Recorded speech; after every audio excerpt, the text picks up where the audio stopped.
인사드리겠습니다. 안녕하세요. 아시는 분 두 분 계시고 모르시는 분 두 분이시네. 반갑고요.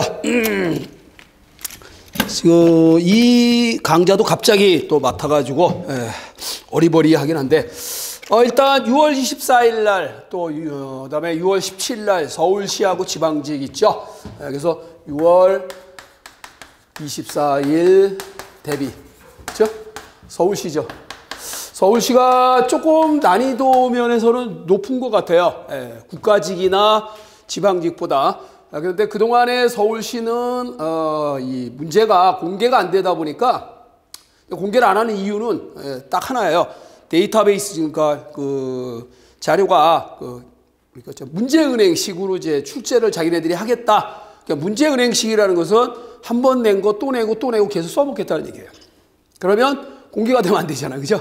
그러니까 뭐 예산 때문에 그런 건 아닌 것 같고, 사실 모든 시험이 아웃소싱 해가지고 우리가 이제 국가에서 이제 이렇게 문제를 만드는 게 아니라 외주 업체에다가 유망한 연구소라든가 이런 이제 문제만 뭐 대학의 그 교수님들로 구성되어 있는 연구원들이 모여서 이제 문제를 아마 그 시험 보기 한 달 전 정도부터 준비를 한다고 합니다.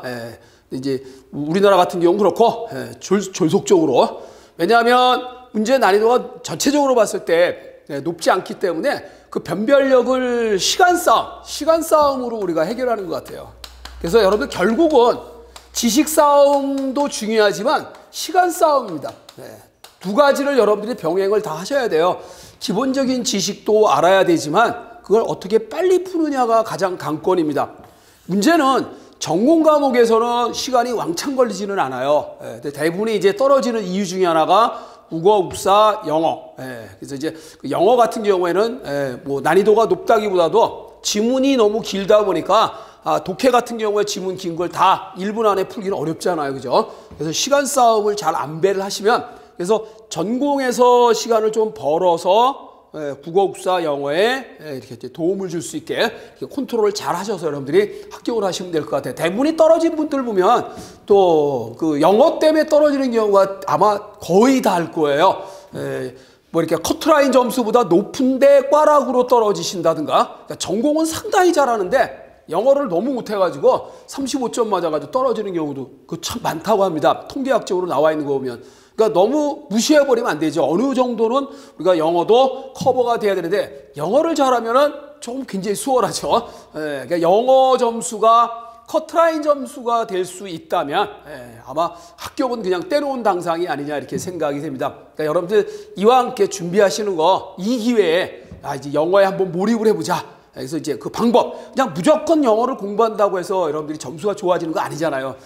지금 저 같은 경우도 항상 이렇게 살아가면서 느끼는 게 뭐냐면 이게 제일 중요한 것 같습니다. 방법이 참 중요한 것 같아요. 이 방법을 찾아야 됩니다. 우리가 살아가면서 세상에는 모든 문제가 있어요. 그죠? 문제. 여러분들 친구와의 문제, 그다음에 가족과의 관계의 문제, 또는 직장에서의 문제, 항상 문제점을 안고 살아가고 있잖아요. 그죠?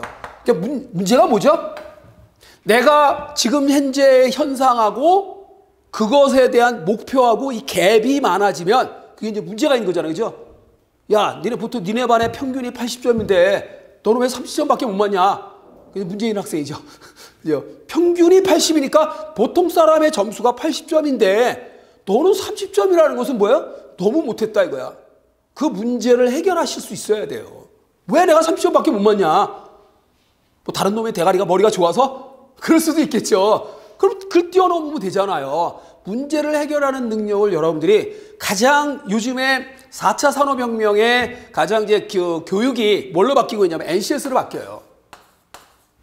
그러니까 국어라는 과목으로 공부를 하는 게 아니라 물론 국어인데 이거를 다른 말로 바꿨어요. 뭘로 바꿨나요? 의사소통 능력.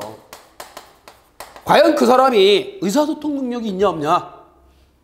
그게 국어 실력이잖아요. 듣고 말하고 보고 그다음에 생각하고 이런 게 의사소통 능력이에요. 그럼 우리 초등학교 때 국어 시간에 제일 많이 한 게 뭐예요?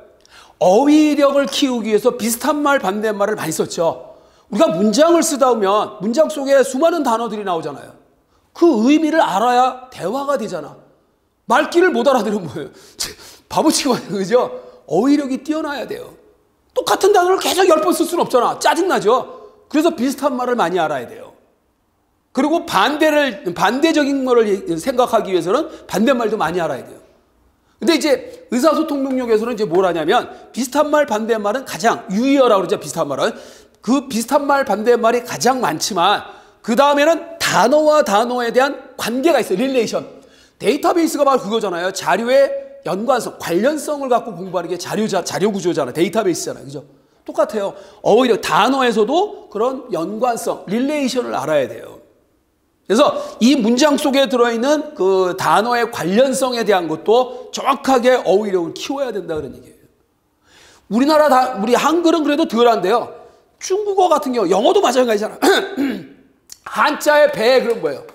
우리가 발음은 배라고 하지만 이 배가 어떤 단어와 조합을 해서 쓰느냐에 따라서 배의 의미가 다 달라요. 그죠? 한 20, 30개쯤 돼요. 우리 이거를 이제 컴퓨터 프로그래밍 언어에서 뭐라고 그래요? 한 단어가 서로 다른 뜻을 갖고 있는 거, 여러 개. 폴리모피즘, 다형성이라고 하잖아요. 그죠? 그러니까 객체지향 언어에서 다형성의 중요성은 아무리 강조해도 지나치지 않죠. 중요하다는 얘기예요. 이름이 똑같은데 기능이 달라. 뭔가 구별할 수 있는 요소가 있어야겠죠. 자, 우리가 그러면 배낭 그랬다 이게. 자, 여러분들 제가 이게 배낭 그러면 우리 한국말로 썼지만 자, 배낭이 뭐예요? 등 뒤에 짊어지는 주머니. 그죠? 그러니까 이 배자가 등배자예요. 낭은 주머니 낭자야. 한자를 많이 알면 굉장히 좋아요. 아, 등에다 짊어지고 있는 주머니. 배낭이에요. 근데 엄마 뱃속도 배낭이에요. 그때 배는 등배자가 아니라 뭐예요? 배아줄기 배자예요. 배아줄기의 주머니. 그게 배낭이에요. 이해되시죠? 그래서 엄마 뱃속에서 바로 나오자마자 태어난 아이가 입는 옷을 베네옷이라고 그러죠? 베네옷이잖아요. 배아줄기. 그런 개념이에요. 배우할 때 배는 광대 배자고. 그죠? 대통령 배할 때도 배는 컵 배자고. 그죠? 굉장히 많아요. 어떤 단어하고 썼느냐에 따라 연관성을 갖고 우리가 해석을 할 수 있다 이게요. 한 단어지만, 그러니까 표현은 하나지만 뜻이 굉장히 많다 그런 얘기예요. 그러니까 여러분들 대표적으로 제가 또 이제 항상 예를 든 거지만 영어도 마찬가지예요. fair.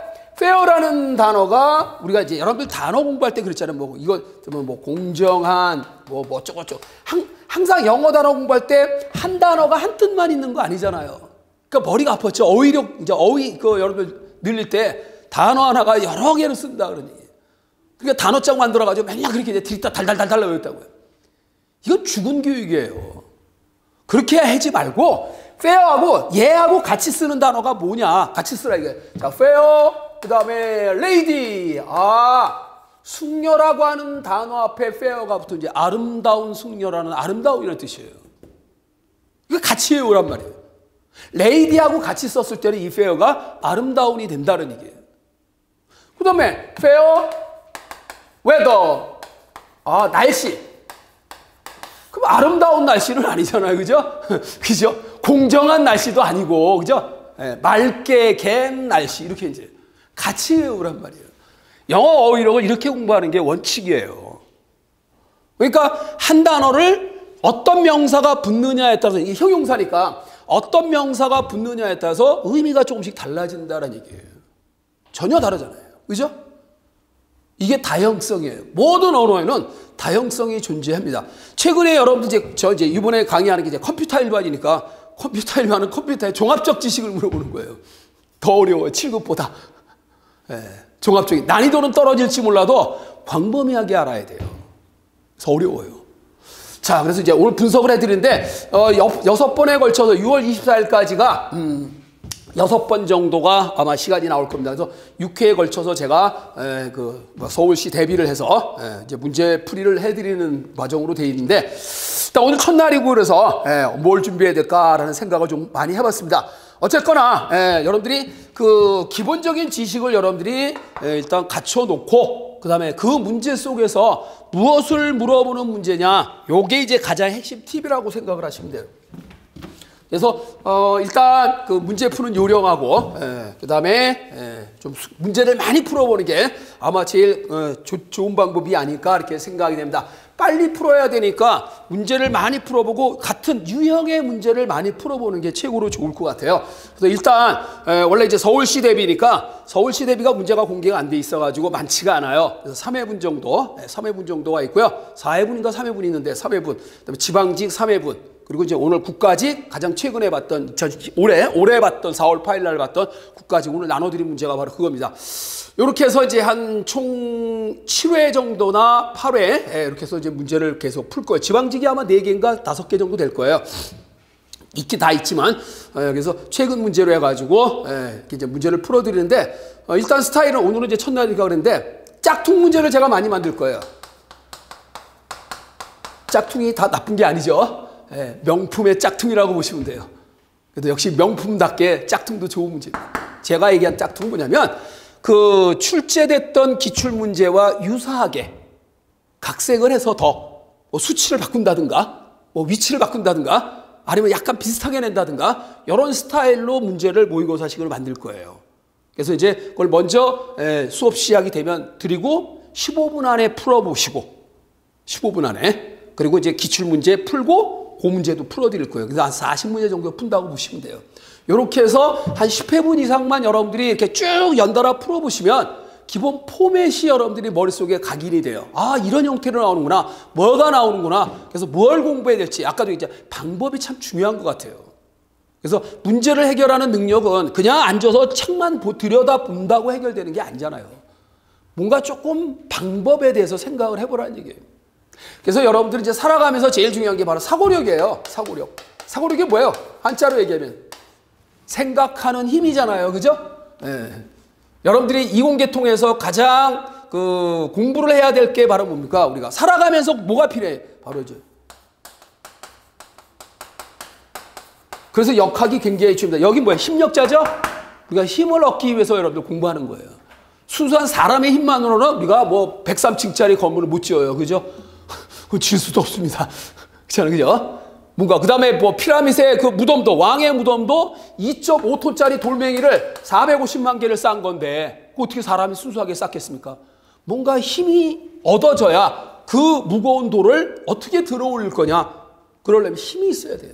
그래서 역학을 그래서 굉장히 중요한 학문으로 취급을 합니다. 미국에서 자격증 보면 가장 많이 나오는 문제가 역학 문제예요. 여기다 이제 풀하기 뭐예요? 에너지죠. 우리가 살아갈 때 에너지 필요하잖아요. 그죠? 그래서 이 두 개를 공부하는 겁니다. 그래서 여러분 물리 공부하면 물리 공부하는 게 뭐 공부하는 거예요? 이거하고 이거 공부하는 게 물리예요. 그렇죠? 자, 그래서 물리를 열심히 공부하셔야 됩니다. 자, 그래서 사고력 생각하자. 없는 걸 생각하면 창의적인 사고력. 합리적인 생각은 논리적인 사고력. 더 좋은 방법을 개선하는 생각을 뭐예요? 비판적 사고력이라고 그래요. 사고력의 종류 3가지가 있어요. 그래서 그 사고력을 여러분들이 잘 활용하시면 항상 생각하라. 답은 늦게 나. 그러니까 현장에서는 빨리 풀어야 되지만 여러분들이 공부할 때는 뭐예요? 늦게 풀어도 괜찮아요. 대신 생각을 많이 하면서 풀어라. 이게. 생각을 많이 하면 거기에 핵심 팁이 나옵니다. 보여요. 자, 분명히 여러분들 사지선다형이죠. 서울시도 오지선다형에서 사지선다형 바뀌었어요. 사지로 바뀌었는데 4개의 보기 중에서 주관식인 경우에는 완전하게 지식을 알아야 답을 쓰는 거예요. 객관식은 뭐예요? 4개 중에서 하나 고르는 거예요. 그리고 다행히 미국 자격증보다 더 쉬운 게 반드시 4개 중에 답은 하나입니다. 그죠? 3개는 틀린 거예요. 근데 미국은 2개가 될지 3개가 될지 하나가 될지 없을지 몰라요. 주관식 스타일입니다. 그죠? 다음 보기 중에서 맞는 거 골라라. 짜증나는 거예요. 보기는 써줬는데 이게 답이 없을 수도 있고 하나일 수도 있고 2개일 수도 있고. 자바 자격증 시험이 그래요. 그래서 어려워요. 그러니까 여러분 지금 우리나라에서 보는 객관식 시험은 무지하게 쉬운 거예요. 왜요? 답은 하나밖에 없기 때문에. 그럼 나머지 3개는 뭐예요? 가짜입니다. 그렇잖아요. 비논리적인 형태의 보기예요. 그럴 수밖에 없죠. 답이 안 되게 하려면 어떻게 돼요? 비논리적으로 표현해야 될 거 아니야. 그죠? 우리가 짝수냐 홀수냐? 야, 이 문제 분명히 짝수야. 그럼 홀수 보기는 뭐예요? 답이 아니죠. 안 그래요? 그죠? 네. 그렇게 비논리적인 부분을 찾아내는 것도 핵심 팁이에요. 자, 오늘 첫날이고 해서, 자, 오늘 나눠드린 거는 아까 거기 본 대로 2017년에 국가직, 국가직, 구급 전산직 컴퓨터 알림입니다. 아마 홈페이지에도, 김기남 학원 이제 홈페이지도 올라와 있는데 약간 그 해설하고 조금 다른 부분이 있어요. 답은 뭐 공개가 돼 있으니까 이제 맞겠지만, 이 해설이 조금 차이가 나는 부분들, 이런 것들을 여러분들이 한번 생각을 잘 해서 앞으로 이제 나올 수 있는 문제를 좀 더 정확하게 빨리 풀 수 있는 거를 찾아내 보자라는 얘기죠. 자, 한번 시작을 하겠습니다. 자, 국가직 전산직의 9급입니다. 뭐 7급도 뭐 못지않게. 근데 이 9급에서는 컴퓨터 일반이라는 과목이 자, 뭘 공부해야 되죠? 이제 일단 무조건 뭐 남이 책을 갖고 그냥 무조건 문제 풀면 되다 그런 게 아니라 무엇을 공부해야 되는지를 한번 거론해 보자 이게. 일단 전자계산기 구조를 배우겠죠. 그죠? 그러면 이 컴퓨터 구조를 공부하면 여러분들이 뭘 공부해야 되는지 나올 수 있죠. 자, 이거 뭐야? 논리회로가 나오겠죠. 논리회로가 나올 수 있고, 그 다음에 진법 변환이 나올 수 있고요. 그렇죠? 그렇죠? 자, 그 다음에 여러분들이 우리가 배우는 자원. 자, 이제 또 이제 거창하게 나가네요. 자원. 우리가 살아가면서 모든 삼라만상 모든 게 다 자원입니다. 자원은 영어로 리소스죠. 수만 가지의 자원들이 있지만 그 수만 가지 자원 중에 하나가 또 뭐냐면 바로 뭐예요? 컴퓨터가 있죠. 자, 컴퓨터도 하나의 자원이에요. 그죠? 물적 자원이죠. 물적 자원. 여러분들 자신은 인적 자원이고 여기 책상이나 볼펜 이런 거 좀 물적 자원들이에요. 예전에는 인적 자원하고 물적 자원만 자원으로 해결했는데 거기에 두 가지가 더 추가가 되어 있습니다. 시간도 자원이에요. 그다음에 예산, 돈도 자원이에요. 그래서 자원의 종류는 네 가지가 있습니다. 물적 자원, 인적 자원, 시간, 돈. 정부에서 돈, 예산을 세워야 되니까. 그죠? 자, 그래서 그 중에 하나인 컴퓨터는 뭐다? 물적 자원이에요. 아주 많은 자원들 중에 컴퓨터라고 하는 자원을 지금 공부하는 거예요. 우리가 컴퓨터는 그럼 다시 또 분류하면 어떻게 되죠? 하드웨어하고 소프트웨어로 되겠죠? 자, 뭘 공부해야 되는지를 이해하자 이거예요. 자, 그러면 하드웨어에는 뭐가 있을까요? 자, 우리가 컴퓨터라고 하는 자원의 하드웨어 부분이 뭐예요? 세 개로. CPU하고 메모리하고 주변 장치죠? 맞습니까? 세 개밖에 없잖아요. 컴퓨터에 관련 있는 하드웨어는 뭐예요? CPU. 핵심이기 때문에 그래, 이제. 프로세서라고 하기도 하고 그냥 CPU로 불러. 옛날에 CPU 그러는데 요즘 프로세서라고 그래. 뭐 네가 뭐 잘난 게 뭐 있냐? 옛날에는 제일 잘났다고 해서 CPU라고 붙여요. 중앙 처리 장치. 중앙이라는 말을 붙여준 거예요. 근데 지금 중앙이 아닙니다, 그냥. 여러 개 올 수도 있잖아요. 그냥 그래서 CPU라고 안 하고 그냥 프로세서라고 해요. 프로세서. 메모리도 중요하죠?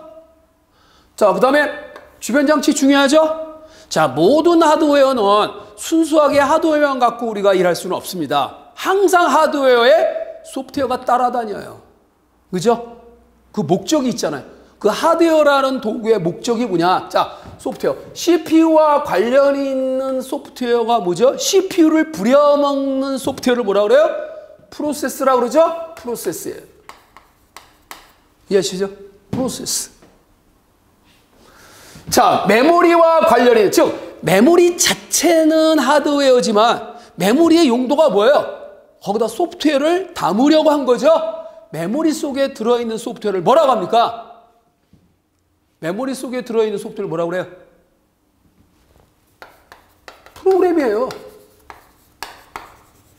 이해돼요? 프로그램. 우리가 흔히 말하는 프로그램은 뭐예요? CPU에 의해서 일을 하기 위해서 기다리고 있는 소프트웨어죠. 그러니까. 근데 일을 하는 놈은 프로세스예요. 일을 하기 위해서 메모리에 머물러 있는 프로그램이에요. 아예 일을 하기 위해서 준비하는 게 아니라 먼 훗날 나중에 일을 하기 위해서 주변 장치에 담아둔 소프트웨어. 이게 바로 이제. 그래서 주변 장치가 뭐냐? 바로 당장 일을 하고 있는 소프트웨어는 프로세서. 일을 막 하려고 준비하고 있는 건 프로그램. 일을 안 하고 그냥 빈둥빈둥 놀고 자빠져 있는 건 뭐예요? 바로 뭐라 그래요? 파일이다. 많이 들어봤잖아요. 그죠? 주변 장치 속에 들어있는 소프트웨어를 뭐라 그래요? 파일이라고 그래요. 이걸 자 우리가 흔히 말하는 파일은 1차원적인 형태로 보관합니다. 1차원적인 보관 형태예요. 리스트 형태예요. 링크드 리스트로 보관을 해요. 그런 자료를 2차원적으로 보관해 놓은 게 뭐예요? 데이터베이스잖아요. 무슨 문제 알죠? 똑같아요. 데이터베이스도 자료예요. 근데 2차원적으로, 즉 테이블 형태로 만들어 놓은 게 바로 데이터베이스예요. 근데 대부분의 데이터베이스는 뭐예요? 여러분들이 전통적으로 배웠던 데이터베이스는 어떤 데이터베이스예요? 레코더, 그죠? 링크드 리스트, 이런 식으로 해서 나온 건데, 요즘은 이제 객체 지향 언어가 발달이 되면서 객체 관계, 그냥 옛날에는 데이터베이스가 관계, 행과 열의 테이블의 행과 열의 관계를 만들어 놓은 게 관계 DB라고 그러잖아요. 그죠? RDB, Relational DB라고 그러잖아요. 그죠? 근데 요즘은 자료가 어떤 형태의 자료예요? 객체 지향 형태의 자료죠? 그래서 객체 관계 자료입니다. 요즘은. 그래서 ER이라고 하죠. ER. 예. ERDB라고 하는 거예요. 달라요. 그러니까 옛날에는 그냥 논리적인 그런 형태의 데이터베이스인데 지금 뭐예요? 객체 관계 DB다. 옛날에는 그냥 관계 DB였어요. 그죠? RDB. 근데 지금은 ERDB다. 이거. 그죠? 자, 이렇게 해서 데이터베이스가 그래서 일단 잘 만들어졌기 때문에 쓰는 건 편해요. DB화가 돼 있으면 자료가 잘 구축되어 있으면은 뭐만 하면 된다? 쓰는 게 뭐예요? 4가지 씁니다. 추가, 정정, 삭제, 제일 많이 검색이죠. 검색을 제일 많이 하잖아요. DB는 검색을 빨리 하려고 만든 게 DB예요. 그죠? 네, 어떤 연관관계를 갖고 잘 비축되어 있는 자료 중에 내가 원하는 정보를 빨리빨리 찾자. 그런 얘기예요. 데이터베이스는 주소를 갖고 찾아가는 게 아니라 내용에 의한 검색입니다. 내용을 갖고 검색을 하는 게 데이터베이스예요. 자, 그러면 자, 파일 다음에는 데이터베이스고, 그 파일 전에는 뭘까요? 파일은 뭐가 모여서 파일이 된 거죠? 레코드가 모인 거죠? 그 레코드가 됩니다. 그럼 레코드는 뭐가 모여서 레코드가 된 거예요? 그 레코드, 한 사람 개인에 대한 자료를 레코드라고 하는데, 한 사람 개인에 대한 자료 안에 조그만 항목들이 있죠. 우리는 데이터베이스에서 속성이라고 하죠. 어트리뷰트, 속성. 근데 보통 일반적으로 자료 구조에서는 필드라고 합니다. 이해돼요? 그런데 우리가 흔히 말하는 레코드는 뭐냐? 흔히 말하는 레코드는 이질령 자료들의 집단이에요. 그죠? 필드, 이 필드들이 구조가 다 달라. 그렇게 구조가 다른 걸 모아놓은 게 바로 레코드다. 그런 얘기예요. 근데 똑같은 형태의 자료들을 모아놓은 뭐라 그래요? 동질령 형태의 자료들을 모아놓은 걸 뭐라, 집단을 뭐라 그러죠? 배열이라고 하죠? 배열이라고 하잖아요. 이해되시죠? 배열이에요. 그러니까 레코드하고 배열은 동급 레벨인데, 다만 형태가 어때요? 배열은 같은 자료들의 모양들이 모여있는 집단이에요. 같은 유형의 자료들. 정수면 정수, 실수면 실수. 이해되시죠? 그럼 레코드는 서로 다른 형태의 자료들이 모여있는 집단이에요. 이질령 자료들의 집단이다. 이게. 이해되시죠? 그래서 배열은 대괄호로 표시를 하지만 레코드는 뭘로 표시한다? 점을 딱 찍죠? 멤버십 연산자. 그렇잖아요. 그게 연산 도구예요. 자, 그 다음에 여러분들은 그런 필드는, 자, 우리가 흔히 말하는 필드는 길이가 내용에 따라 달라지는데 동일한 크기를 가진 걸 우리는 뭐라고 한다? 자, 필드가 이렇게 두 개로 갈라집니다. 자, 워드라고 하는 용어 아시죠? 여러분들은 컴퓨터에 보면 이거는 뭐예요? 가변 크기. 얘는 뭐예요? 고정 크기다. CPU에 여러분들 밥을 먹을 때 뭘로 먹죠? 숟가락으로 먹죠? 숟가락의 크기가 어떤 크기가 가장 이상적일까요? 여러분들 시중에 가서 내 숟가락 하나 산다. 크기가 어떤 걸 사겠습니까? 티스푼과 같이 조금 코딱지만한 거 살까요? 아니면 빨리 쳐먹으려고 주걱 같은 큰 걸 살까요? 크다고 좋고 작다고 나쁘고 이런 건 아니에요. 가장 이상적인 것은 한 번에 딱 떠먹을 수 있는 크기가 가장 좋죠? 그게 숟가락의 크기예요. 컴퓨터도 마찬가지예요. CPU가 한 번에 처리할 수 있는 크기를 바로 워드라고 하는 거예요. 이게 물리적인 크기죠. 그래서 이 크기를 가지고 디자인을 합니다. 자, 워드라는 크기를 가지고 뭘 디자인할까요? 자, 이게 내 컴퓨터는 한 워드의 크기가 이만한 거야. 32비트야. 오, 가장 기본적인 규격, 표준 규격의 크기를 뭐라고 그래요? 워드라고 하는 거예요. 그러면 이 표준 규격의 크기 워드가 모자라면 어떻게 할까요? 두 개 붙여서 쓰는 더블 워드로 운영합니다. 이게 남아 돌아간다. 그럼 반 뚝 잘라가지고 반만 쓴다. 이해되십니까? 하프 워드. 그래서 세 가지 형태가 있어요. 원래 기본적인 건 풀 워드인 그냥 워드라고 그래요. 그걸 두 개 붙이면 더블 워드. 절반으로 줄이면 하프 워드. 이해됐죠? 네, 워드가 굉장히 중요한 개념의 용어입니다. 자, 그러면 하나의 워드 안에 뭐가 들어갈까요? 명령어가 들어가겠죠? 그래서 명령어를 워드의 크기로 디자인을 합니다. 더해라, 빼라, 곱해라, 나누어라 이런 명령어들이 한 워드로 구성되어 있어요.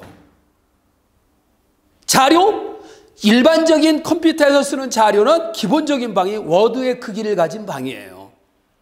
그게 모자라면 두 개를 붙여서 더블 워드로 쓰고 남으면 반 뚝 잘라서 쓰기도 하고. 이해되시죠?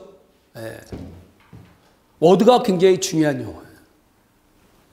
자, 그래서 이 워드는 CPU에 의해서 한 번에 처리할 수 있는 크기를 워드라고 한다 그런 얘기예요. 근데 그 워드는 뭐에 의해서 만들어진 거죠? 바이트. 바이트가 뭐인 거죠? 바이트가 뭐인 거예요? 바이트를 반으로 줄이면 뭐가 돼요? 니블이 되겠죠? 이해돼요? 이진수 한 자리를 나타나는 컴퓨터에서 가장 최소의 단위가 뭐다? 바로 비트다. 그죠? 그래서 비트로부터 출발을 하는 거예요. 이렇게 우리가 컴퓨터 구조를 배우면 기본적인 그 포맷을 알고 그 하나하나를 이제 여러분들이 알아가는 거예요. 그래서 CPU를 배우고 메모리를 배우고 주변 장치가 입출력 장치죠? 그 입출력 장치를 배우는 거예요. 이해되시죠? 그리고 프로세스, 프로그램, 파일 이걸 관리 이런 걸 관리적인 측면에서 공부하면 그게 운영체제예요. 자원의 관리를 배우는 건 운영체제예요. 이해하시나요? 이런 골격을 배우는 거는 뭐예요? 전자계산기 구조예요. 지금은 통신이 발달이 됐잖아요. 컴퓨터와 컴퓨터끼리 유기적으로 연결을 해야 되겠죠. 하드웨어적으로 연결이 되어 있어야 되지만 통신을 한다고 해서 하드웨어만 연결되면 되는 게 아니잖아요. 프로그램이 있어야겠죠. 그래서 통신을 하는 데 쓰는 프로그램을 우리는 프로그램이라고 안 해요. 프로토콜이라고 하죠. 그러니까 소프트웨어도 배워야 돼요. 레벨이 있어요. 프로그램도. 이해됩니까? 네. 응용 계층이냐 전송 계층이냐 다 레벨이 있어요. 다 프로그램에 프로토콜이라고 그러죠. 그러니까 구별을 하기 위해서 통신상에서 사용되어지는 프로그램을 뭐라 그래요? 프로토콜이라 이렇게 얘기해요. 자, 그죠? 그렇게 해서 배우는 하나 확대해 가는 거예요. 그죠? 그러니까 여러분들이 배우는 과목은 이제 전자계산기 구조, 그죠? 예. 그다음에 이제 아까 얘기한 대로 진법 변환 다음에 이제 CPU가 어떻게 생겨먹었고, 메모리가 어떻게 생겨먹었고, 명령어가 어떻게 그 디자인이 됐고, 이런 걸 배우는 게 전자계산기 구조잖아요. 이걸 관리하는 거 세 개. 프로세스 관리, 메모리 관리, 파일 관리를 배운 거예요. 운영체제다. 그 운영체제는 뭐예요? 관리다, 이거 관리. 관리적인 측면에서 핵심적으로 공부하는 게 바로 운영체제다. 그러죠. 그래서 이제 스케줄링을 잡는다든가 우리가 컴퓨터를 효과적으로 운영하는 방법이 뭐예요? 인터럽트죠? 네, 인터럽트잖아요.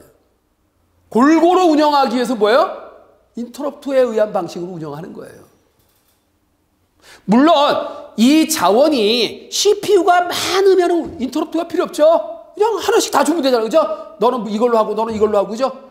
근데 하나의 CPU를 가지고 여러 개 일을 하려니까 쉐어, 나누어서 써야 되잖아요. 그 조각조각 내서 조금씩 일하자 이거예요. 그렇게 운영하는 건 뭐예요? 인터럽트예요. 물론 예기치 못한 일에 대한 응급조치도 인터럽트지만 시스템 전체가 효율적으로 운영을 하기 위한 방법도 뭐예요? 인터럽트다 그런 얘기예요. 이해하시나요?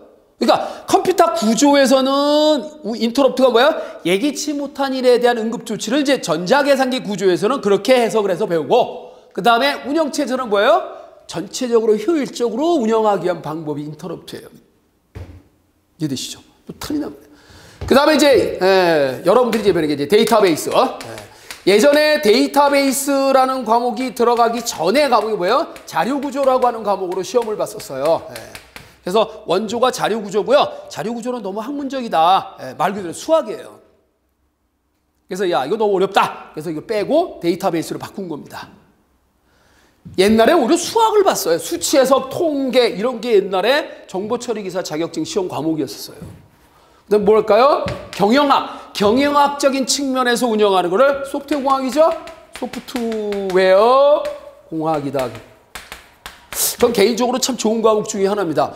우리가 모든 학문들을 보면 대부분의 학문들이 다 제대로 정형화가 되면 이 말을 붙여줘요. 공학이라는 단어를 붙여주죠.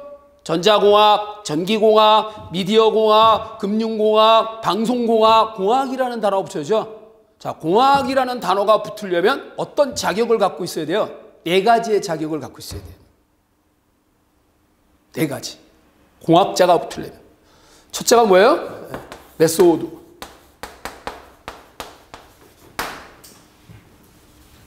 방법.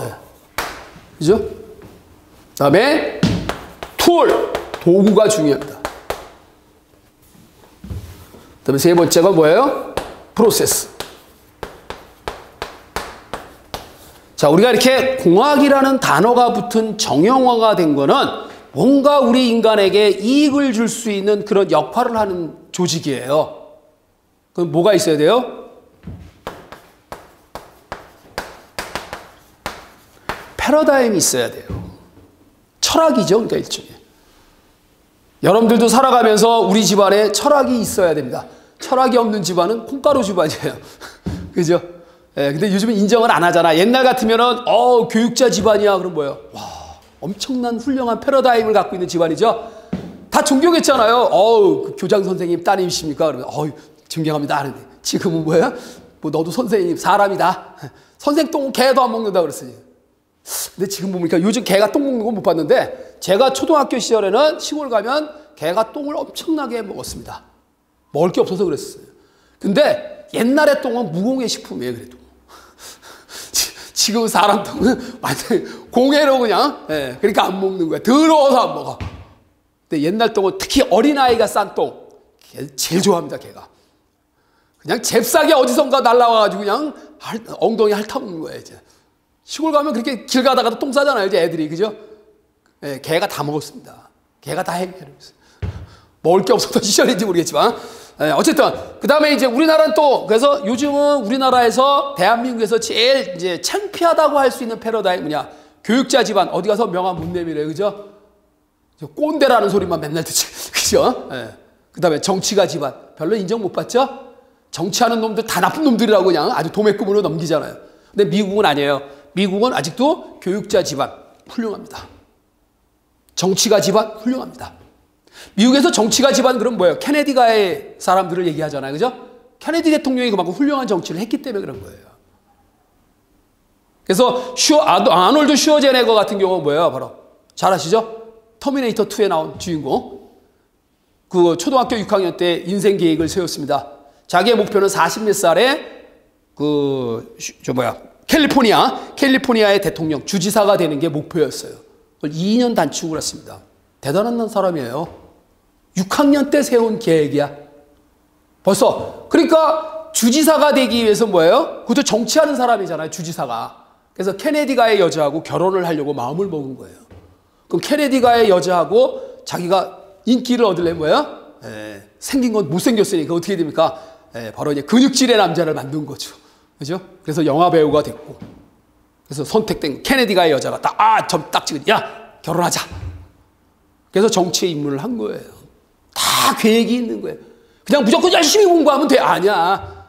자기가 가야 할 방향을 조타수처럼 잘 키를 여러분들 조절을 잘 하셔야 돼요.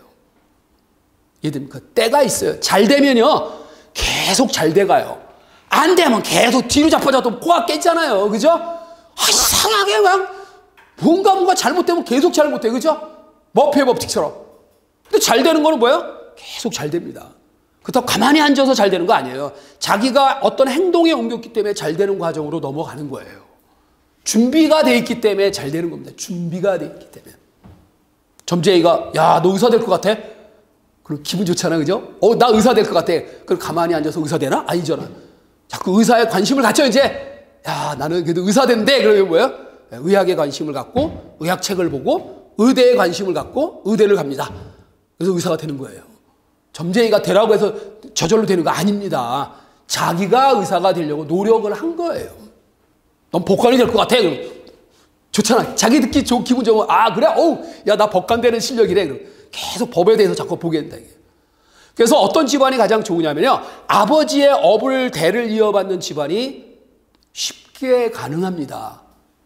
아버지가 직접 안 가르쳐줘도 어깨 넘어 배운 지식. 우리 아버지 맨날 땜질한다 이거야. 그럼 관심을 갖잖아요. 우리 아버지 땜질하는데 이게 뭐 하는 거야? 그럼 괜히 보고 배우는 게 엄청나게 많아요. 어깨 넘어. 여러분들 애플 컴퓨터 누가 만들었죠?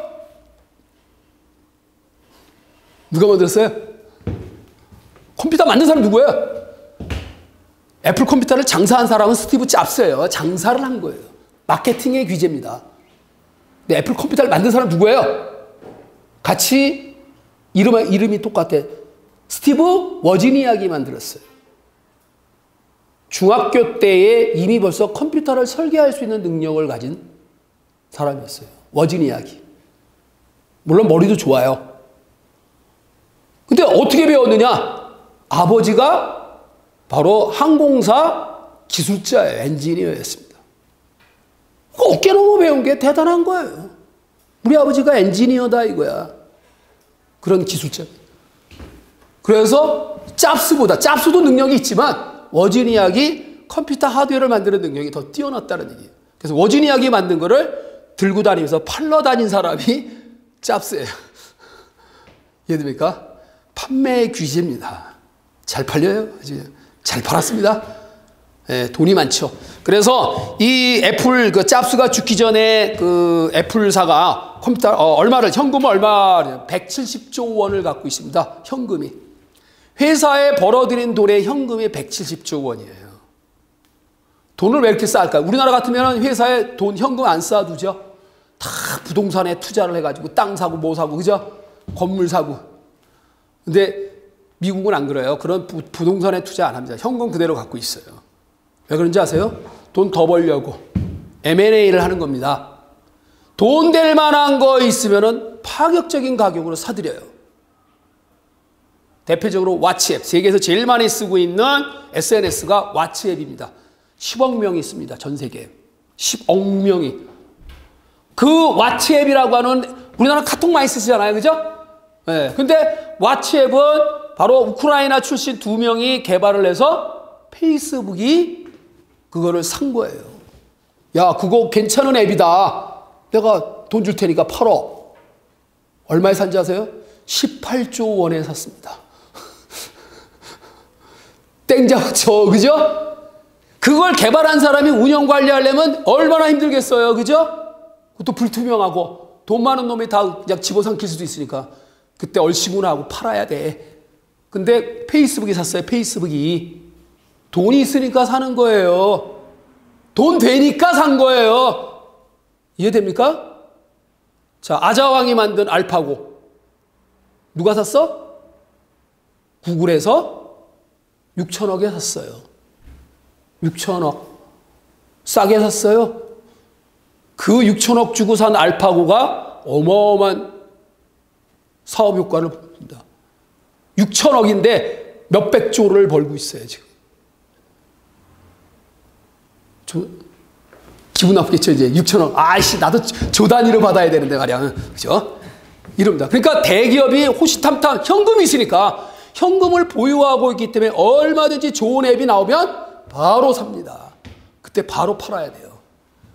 그걸 뭐 껌값에 사지는 않습니다. 다 조사해요. 아, 이거를 얼마에 사야, 그래도 이왕이면 좀 비싸게 사야 팔 거 아니야. 비싸게 주려고 노력을 해요. 대신 그만큼 더 이익을 얻으면 되니까. 그런 아이디어가 중요한 거예요. 자, 그래서 여러분들도 앞으로 살아가면서 이 패러다임의 굉장히 중요성을 여러분들이 좀 인식을 하시면서 살면 좋겠다 생각이 들어요. 그 다음에 뭐가 있죠? 데이터 통신이 있겠죠? 데이터 통신이 있어요. 자, 한결같이 다, 그 다음에 이제 뭐예요? 프로그래밍 언어가 있네. 그래서 이 프로그래밍 언어는 제 최근에 쓰는 언어가 뭐죠? 자바잖아요. 근데 자바가 시험에 문제를 내면 좋긴 한데 문제 내기가 조금 불편해요. 왜냐하면 제대로 된 자바 프로그램은 굉장히 사이즈가 길어요. 문제 하나가 한 지면을 다 차지한다. 이거 골치 아프잖아요. 그죠? 그러니까 짤막하면서도 어렵게 낼 수 있는 문제가 바로 C 언어예요. 진짜 잘 만든 언어 중에 하나예요. C 언어. 만만한 게 이겁니다. 자료 구조의 알고리즘을 거의 다 C 언어로 구현이 가능합니다. 그 대표적인 게 뭐예요? C 언어로 구현이 가능한 이유 중에 하나가 뭐예요? 자료 구조에 대한 알고리즘. 바로 포인터가 된다는 거. 그죠? 포인터. 그다음에 되부름. 이게 핵심이에요. 그래서 시험 문제의 가장 핵심은 C 언어가 일반적으로 2문제 나오고요. 안 나올 수도 있겠지만 일반적으로 2문제 정도 나와요. 그다음에 자료 구조에 관련된 알고리즘 2문제 정도.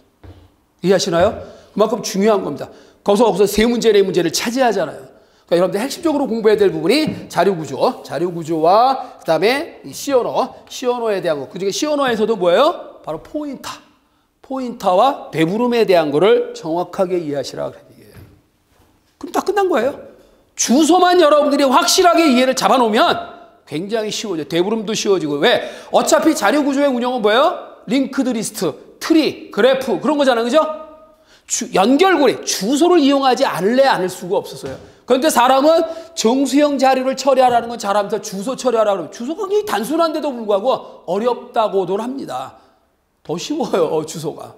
개념 이해를 하면 더 단순해요. 그러니까 쉽게 얘기하면. 포인터가 된다라는 거죠.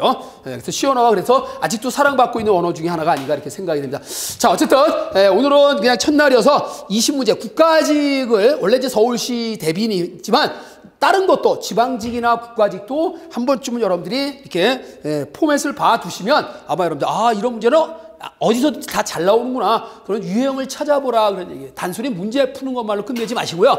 문제 속에 들어있는 핵심 팁. 그죠? 그리고 내가 뭘 공부해야 될지, 어느 분야가 많이 나오는지, 이런 걸 여러분들이 참고를 해서 공부를 하자라는 측면이죠. 자, 한번 풀어볼까요, 이제? 자, 여러분들 이제, 나눠드린 문제, 1번부터 20번까지. 제가 눈이 너무 침침해서 이렇게 큼직하게 복사를 했습니다. 자, 문제를 잘 풀어보면, 그리고 요즘에 모든 교육과정이 이렇게 이루어집니다. 모든 교육과정은 요즘 대학이 좀 말을 안 들어서 그렇지 대학도 글로 갈 수밖에 없습니다. 지금 현실적으로 그렇게 가고 있어요. 바로 뭐예요? NCS 기반입니다. NCS가 뭐냐면 국가 직무 능력 표준이에요. 다시 말하면 우리가 회사에서 업무에서 일을 할 때 현 상황에 현재 상황과 관련이 있는 걸 문제를 풀자 그런 얘기예요. 여러분들은 지금까지 수학 문제를 풀던 무슨 문제를 풀던 전부 다 그냥 이론적인 측면에서 시험을 보는 거잖아요. 현실적으로 써먹지도 않으면서. 그죠? 그걸 바꾼 거예요. 현실적으로 써먹는 거로 관련을 해서 문제를 낸다 이게요. 상황 판단을 현실적으로 주고 계산 문제를 계산하는 거예요. 예를 들어서 한국전력 같은 경우 어떤 문제가 나올까요? 전기요금 계산하는 거. 그러면 어느 가정에서 585kW를 썼는데 전력요금이 얼마냐? 그 단계별로 이제 누진이 있잖아요. 그죠? 그러니까 똑같은 현실적으로 쓰는 그런 누진율을 가지고 계산하는 거예요. 이게 요즘의 트렌드입니다. 문제. 그래서 이것도 역시 뭐예요? 난이도가 어려운 게 아니라 누구나 시간만 많이 좀 풀 수 있는 문제인데 바로 시간 싸움이에요.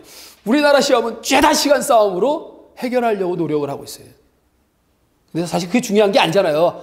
하루가 걸리던 열흘이 걸리던 문제를 해결했다. 이게 중요한 거죠. 물론 이왕이면 빨리 해결하는 게 좋기는 하지만 그거를 강요하지 마라. 그런 얘기 시간은. 근데 우리나라는 특히나 시간에 대해서 야, 너 이거 뭐야? 한참 생각하면 무슨 생각이야? 생각이 빨리 말해 임마. 그래서 두들겨 맞죠. 빨리 대답 안 하면 두들겨 맞아요. 근데 미국은 안 그래요. 네. 시간을 충분히 줍니다. 이 문제를 해결했다는 것 자체가 그게 바로 숙제예요. 그러니까 숙제는 우리가 아는 문제 숙제는 여러분들 집에서 해결할 필요 없죠. 선생님이 어떤 문제를 숙제를 할까요? 이걸 모르는데 알면 굉장히 득이 되는 그런 문제. 그게 좋은 문제죠. 그런 좋은 문제를 선생님들이 사실은 노력을 안 하고 있습니다. 숙제는 숙제다워야 되는데 우리나라의 대한민국의 숙제는 숙제답지가 않습니다. 아예 애가 못 풀거나 아니면 풀으나 마나 이런 문제를 냅니다. 그럼 아예 애가 못 푸니까 어떻게 돼요? 엄마가 다 해버려. 그죠? 예. 그러니까 교육을 망치는 거예요. 문제가 있죠. 자, 컴퓨터 구조에 대한 설명으로 옳지 않은 것은 그랬어요. 자, 우리가 지금 쓰고 있는 컴퓨터의 구조는 누구의 생각이죠? 존 폰 노이만 거죠? 자, 존 폰 노이만이 루마니아 태생의 수학자예요. 이 사람이 초창기의 컴퓨터는 메모리가 없었습니다. 말 그대로 계산기예요. 즉석에서 계산만 할 수 있는 능력을 가진 계산기였어요. 메모리가 없었다는 얘기예요. 근데 이 사람이 가만히 보니까 야, 메모리에다가 내가 일하려고 하는 프로그램이라고 하는 개념을 메모리에다 올려놓고 네가 처음부터까지 자동으로 해봐라 그런 얘기예요. 자동화시켜서 결과만 나에게 보여달라 이거예요. 이 처리되어지는 과정 하나를 내가 손대지 않겠다. 순서대로 다 알아서 하시고 나한테 답만 보여달라.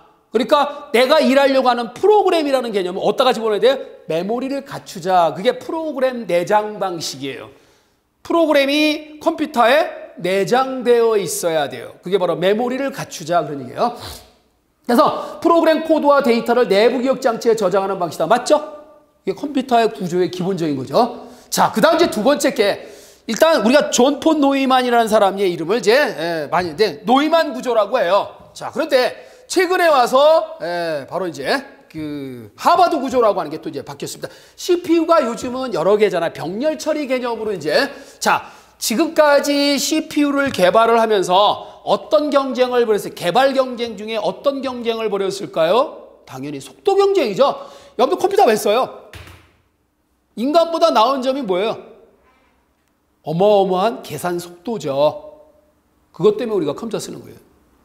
능력은 사람만도 못해요. 사람의 쥐새끼만도 못해요. 현재 컴퓨터의 지능은 쥐새끼 정도 된다 이거야. 요거는 이제 45년 정도 가면 인간의 뇌를 뛰어넘을 수 있는 그런 아까 이제 인공지능. 여러분들도 머리가 왜 좋아지는가? 학습을 하기 때문에 머리가 좋아지는 거잖아요. 컴퓨터도 학습을 하는 거예요, 계속. 그게 이제 대표적인 인공지능이에요. 데이터를 많이 비축을 하고 도서관에 수많은 책들을 비축해서 여러분들에게 공부를 시키는 겁니다. 야, 책을 독서해라. 책을 읽어서 책 속에 들어있는 지식을 머릿속에 자꾸 이제 쌓아놓는 거죠.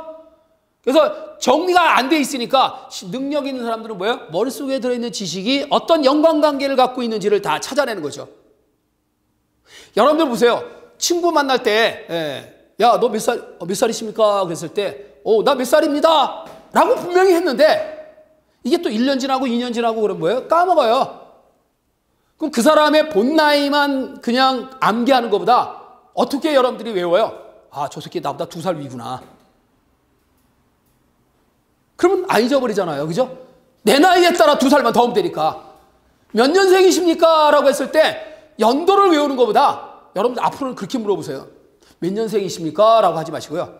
무슨 띠십니까? 왜? 연도는 까먹을 가능성이 커요. 왜? 해마다 나이가 바뀌잖아요. 근데 띠는 바뀌어요? 안 바뀌어요? 안 바뀌잖아. 그죠? 그러니까 띠를 알면 나이를 계산할 수 있잖아. 띠는 고정적이니까. 이게 방법이에요. 여러분들이 뭔가를 암기하려면 지금 기본적인 꼬투리가 되는 기본 지식이 있으면 그걸 관계를 맺어요. 연상기억법이라고 하죠. 연상해서 기억하는 거예요. 옛날에는 탤런트들이 눈물이 안 나오니까 안약을 집어넣고 눈물을 흘렸어요. 레디 고! 그럼 이제 안약을 딱 집어넣고 나서 고! 그러면 이제 그때서 눈물을 흘리는 거야. 이거 환장하는 거예요. 그죠? 번거롭잖아. 요즘 탤런트들은 뭐야? 그냥 앉은 자리에서 눈물 뚝뚝 흘립니다. 야, 어떻게 이렇게 잘하냐, 연기를. 다 연상을 하는 거죠. 뭐 돌아가신 할머니라든가. 그러니까 슬픈 장면을 자기가 연상을 하게 되면 저절로 슬퍼지잖아요. 그죠? 그래서 암기도 연상기억법으로 연상을 해서 외워야 돼요. 그러니까 공부 방법이에요. 여러분이 나름대로의 그걸 개발하세요. 남이 좋다고 해서 그게 나도 좋은 건 아니거든요. 물론 남이 좋은 건 나도 좋을 수도 있지만 남이 좋은 건 남이 좋은 거예요. 내가 좋은 방법도 있어요. 물론 남이 좋으면 정말 좋은 거는 나도 좋아야 돼요. 성공한 사람이 성공 얘기를 해야 성공을 해요. 근데 성공도 안 해본 새끼가 뭐 이렇게 하면 성공한다. 개뿔 아니잖아요. 그죠? 안 믿잖아요. 여러분. 그죠? 진짜 벤치마킹 성공한 사람들에 대한 거를 얘기를 더 생생하게 훌륭한 셰프가 요리를 소개해야 여러분들도 그 사람 그대로 따라하면 정말 맛있어요. 여러분들도 인류 요리사를 만들 수 있어요. 지는 요리도 제대로 못하면서 이렇게 하면 맛있습니다. 증명도 안 된 믿거나 말거나 이거 그처럼 의미가 없잖아요. 그죠? 과학적으로 접근을 하셔야 돼요. 그랬어요. 추상적으로 접근하면 안 됩니다. 자, 그래서 이제 속도 전쟁이 한계에 부딪혔어요. 자, 여러분들 지금 쓰고 있는 컴퓨터 CPU의 속도가 한계 속도가 CPU의 한계 속도가 얼마일까요? 이거 계산 좀 해보셨나요?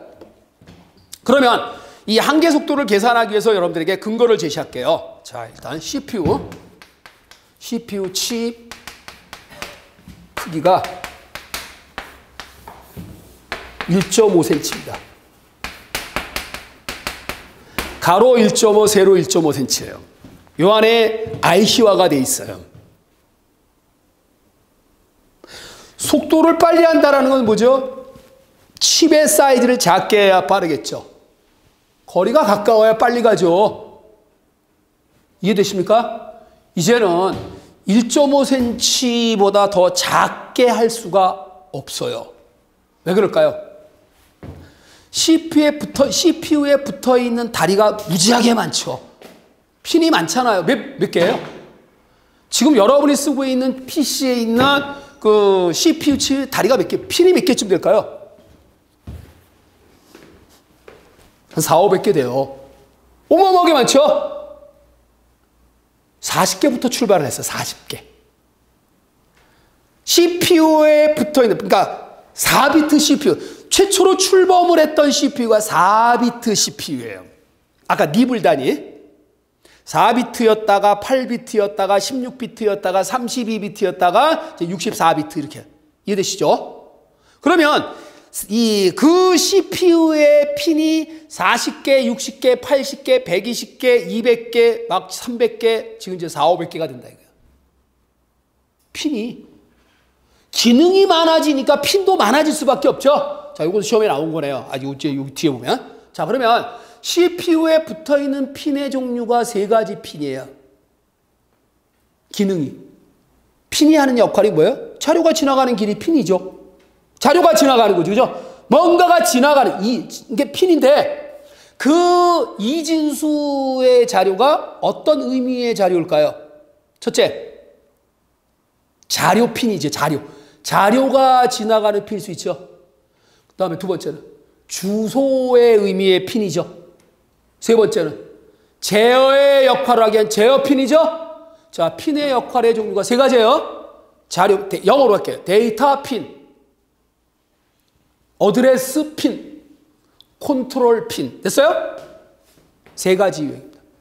이 중에서 양방향 버스의 핀은 뭘까요? 데이터 핀이죠. 양방향. 그래서 핀의 방향이 양방향으로 되어 있으면 뭐거는 무조건 데이터 핀이에요. 물론 그거를 분리시키면, 그러니까 주변 장치와 메모리 사이의 핀은 어떤 핀일까요? 양방향이겠죠. 나가기도 하고 들어가기도 하니까. 그걸 분리를 해버리면 입력 장치는 들어가는 핀이 되고 출력 장치는 나가는 핀으로 분리할 수 있겠죠. 합쳐놓으면 양방향이 돼요. 어쨌거나 중요한 건 양방향 버스는 뭐다? 데이터 핀밖에 없어요. 주소 핀과 제어 핀은 뭐예요? 단방향입니다. 그럼 이 문제 안에 중간에 핀의 방향을 보고 양방향으로 되어 있는 건 전부 다 뭐다? 데이터 버스입니다. 데이터 버스예요. 이해되죠? 해석이 되잖아요. 이 문제를 출제하는 사람들은 주관식으로 내면 완벽하게 알아야 되지만 어쩔 수 없어요. 객관식으로 내게 되면 노출이 될 수밖에 없습니다. 정답이. 말도 안 되는 보기. 지금 있잖아요. 양방향은 뭐밖에 없다? 데이터 핀밖에 없어요. 이해하십니까? 컨트롤 핀이나 어드레스 핀은 뭐예요? 단방향이에요. 이해됐죠? 네. 자, 그래서 세 가지. 그래서 1.5cm에서 이제 왜? 핀은 자꾸 늘어나는데 이걸 줄여버리면 핀이 어떻게 됩니까? 옆으로 삐져나가잖아요. 이 바운더리 안에 핀이 나와야 되잖아. 가장 먼 거리가 어디예요? 1.5cm를 가는 길이가 제일 멀죠? 자, 요 1.5cm를 가는데 얼마나 시간이 걸리느냐? 바로 시간의 역수가 뭐죠? 시간의 역수가 뭐예요? 주파수잖아, 주파수. 시간으로 표현하는 것보다 주파수로 표현하는 게 편리해요. 그죠? 사람은 실수를 좋아해요? 정수를 좋아해요? 정수를 좋아하죠? 그렇잖아요. 그죠? 예. 그래서 정수로 표현하려고 하다 보니까 시간이 너무 작은 시간은 실수로 표현되라. 0.000000001호 시간. 이거 짜증나는 거야. 그걸 뒤집으면 주파수가 되는 거예요. 시간의 역수는 주파수고요. 주파수의 역수는 시간이에요. 반비례 관계입니다. 주파수와 시간의 그 공식을 얘기하면 뭐예요? F는 뭐예요? T분의 1. T는 F분의 1. 이해됩니까? 이거 너무 상식적인 공식이잖아요. 1초 동안에 진동하는 횟수가 주파수잖아요. 반대로 한 번 진동하는데 시간이 얼마나 걸리냐? 관계 있잖아. 그죠? 주파수와 시간은 관계 있는 용어예요. 그죠? 주파수의 역수가 시간이고 시간의 역수가 주파수라는 거 아시죠? 자, 그러면 자, 이 전파, 이 전자에 대한 속도가 얼마죠? 뭐 빛의 속도라고 하자 이거. 이 세상에서 제일 빠른 게 빛의 속도잖아요. 그죠? 자, 빛의 속도가 얼마예요? 그런 기본 상식이 있어야 이것도 풀어요. 빛의 속도 30만 킬로미터죠? 네. 빛의 속도는 전자의 속도나 빛의 속도를 같이 취급하면 돼요. 그럼 사람의 음성의 속도는 제가 지금 말하고 있는 속도는 1초에 얼마만큼 지나갑니까? 상식이죠. 음파의 속도. 상식이잖아. 우리 살아가면서 빛과 음성, 내 소리는 340m밖에 못 가요. 1초에. 그래서 비 오는 날 천둥 번개를 친다고 하잖아요. 천둥과 번개는 같이 동시에 일어난 사건이에요. 근데 번쩍한 거하고 우릉꽝하고 동시에 들리면서 보이나요? 아니죠. 뭐가 먼저 보여요? 번쩍. 이게 먼저 보이죠? 그러다 한 5초 후에 우릉꽝 소리가 들리죠? 네, 소리의 전달이 늦어서 그래요. 30만 킬로미터하고요. 30만 킬로미터하고 그 다음에 340m하고 몇 배야 이거? 자, 이거는 30만 킬로미터. 30만 킬로니까 지으면 동그라미 3개 미터가 되죠. 300이라고 합시다. 자, 빛의 속도와 소리의 속도의 차이가 얼마가 나죠? 1, 10, 100, 1000만, 10만, 100만 배 차이가 나요. 100만 배. 어마어마한 차이죠? 네. 빛의 속도보다 소리의 속도가 엄청나게 느린 거예요. 부산에서 돌아와요. 부산항에 조용필이가 아무리 노래를 꽥꽥 소리 질러도 서울까지 도착하려면 시간 꽤 걸려요. 그죠? 자, 서울서 부산까지 340km라고 하자. 조용필이가 노래 부르면 서울에 부산에서 부른 노래가 온다고 가정해도 얼마나 걸릴까요? 340km예요. 부산까지. 300km라고. 1000초가 걸리겠죠? 1000초? 1000배잖아, 1000배. 그럼 1000초는 얼마예요? 60으로 나누면 되겠네요. 662, 36, 아니, 60. 1000을 1000초니까 분으로 고치면, 그죠? 60, 그죠? 40, 60. 17분 걸린다, 이거예요. 조용필이 돌아와요. 부산항에 불러도 서울까지 17분 만에 도착을 해요. 이거보다 더 느린 게 있어요. 똑같은 음파인데 더 느려.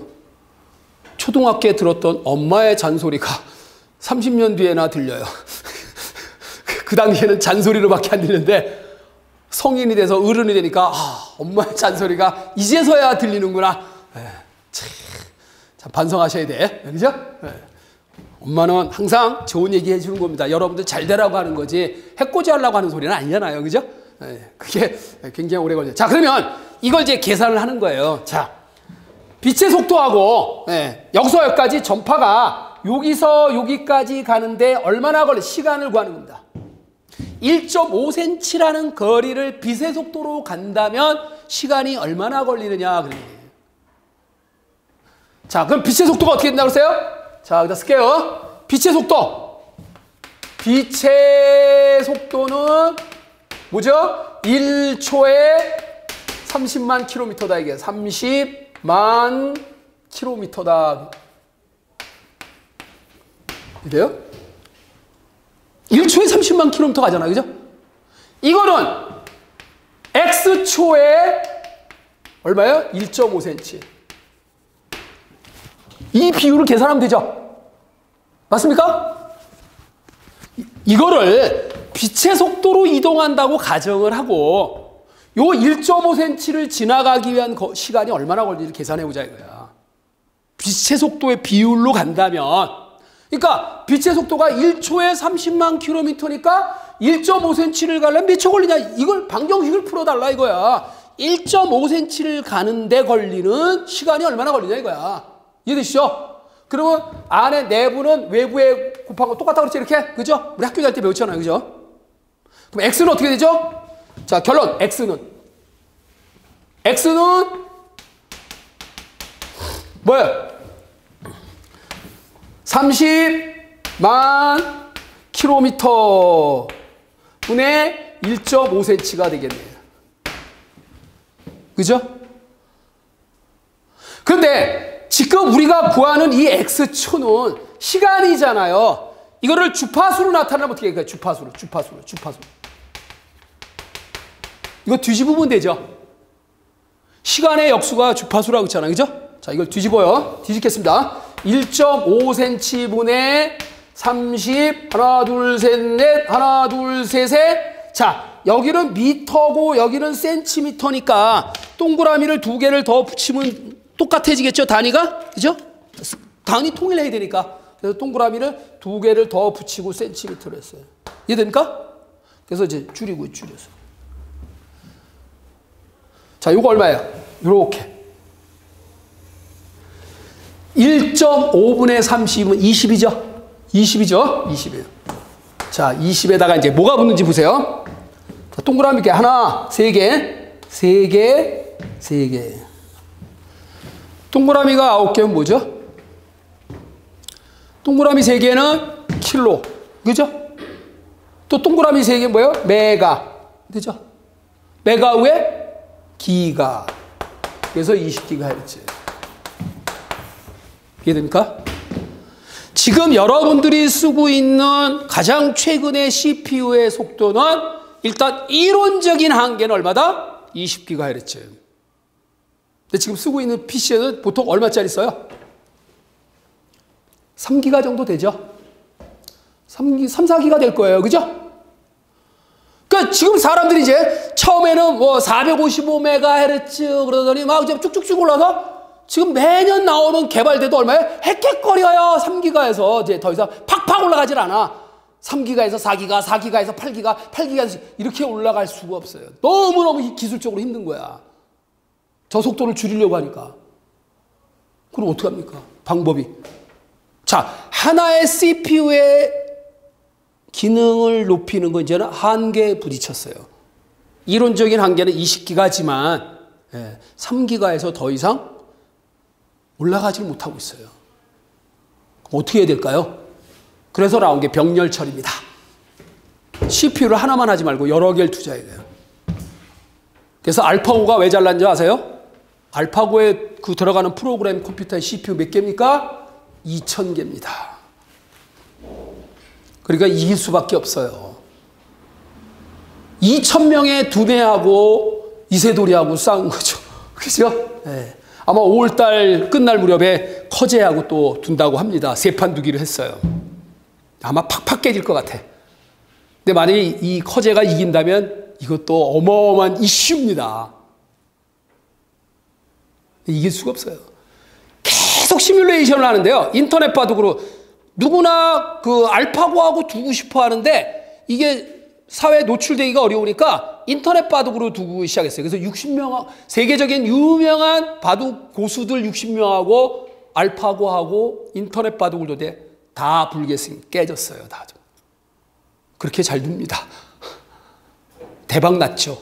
바둑 두려고 만든 프로그램은 아닙니다. 말 그대로 인공지능의 역할을 하려고 만든 거예요. 시뮬레이션을 해본 거예요. 바둑이라고 하는 시뮬레이션을 해본 거예요. 왜 그러냐면 바둑의 경우의 수는 어마어마합니다. 361 팩토리얼이에요. 경우의 수가. 근데 이거를 얘네들이 뭐야? 펀드나 회사에서 돈을 벌기 위한 알고리즘으로 이용하는 거예요. 어디에다가 투자를 하면 돈을 버느냐? 이거 중요한 거죠. 그죠? 그래서 돈벌이가 된 거예요. IBM이 뒤통수 얻어 터졌죠. 구글한테 이제 깨진 거예요. 원래 인공지능의 시초는 IBM이었어요. 예, 바로 이제 그 체스 아시죠? 체스를 게리 카스파로프라고 둬서 이겼습니다. IBM에서 만든 그 인공지능 딥블루라고 하는 프로그램이 이겼어요. 그래서 계속 발전을 할 줄 알았는데 역시 구글이 돈이 많으니까 아자왕이 만든 걸 6천원에 사들인 거예요. 원래 자체에서 개발하려고 이미 모셔왔습니다. 그 21세기의 천재라고 할 수 있는 레이 커즈왈이라는 사람이 IQ 165인데 이 사람이 지금 구글의 임원으로 있어요. 인공지능 연구하느라고. 근데도 급하니까 이제 뭐야? 오, 괜찮네. 내가 살게 6천억에 딱 그래서 사온 거예요. 아주 세계적인 이슈가 됐잖아요. 물론 이제 서양에서는 바둑 잘 안 둬요. 재미없다고. 예, 마치 유럽에서 야구 안 하는 것처럼. 예. 이제 뭐 바둑 그러면 이제 한중일밖에 없잖아요. 그죠? 예. 근데 서서히 미국도 바둑에 관심을 갖기 시작을 했습니다. 그러니까 인공지능에 응용을 하려고. 바둑만큼 변화무쌍하고 변화의 수가 많은 게 없어요. 세상에. 단순한 게임인데도 불구하고 바둑만큼 두뇌가 발달할 수 있는 게 없다. 이렇게 이래요. CPU가 2000개입니다. 일본에서 개발한 딥젠은 2개, CPU 2개짜리로 만들었어요. 그래서 잘 깨져요. 네, 2명의 두뇌하고 싸우는 거나 마찬가지입니다. 근데 알파고는 2000개 정도가 돼요. 네. 자, 이해되셨죠? 그래서 병렬 처리로 하게 됩니다. 그래서 60년대 초반에 이제 이거를 구별한 사람이 있어요. SD, 그다음에 SIMD, MISD, MIMD. 자, 이렇게 이제 그 컴퓨터의 구조를 4가지로 이렇게 분류를 했는데 요 3개가 바로 병렬 처리 시스템이에요.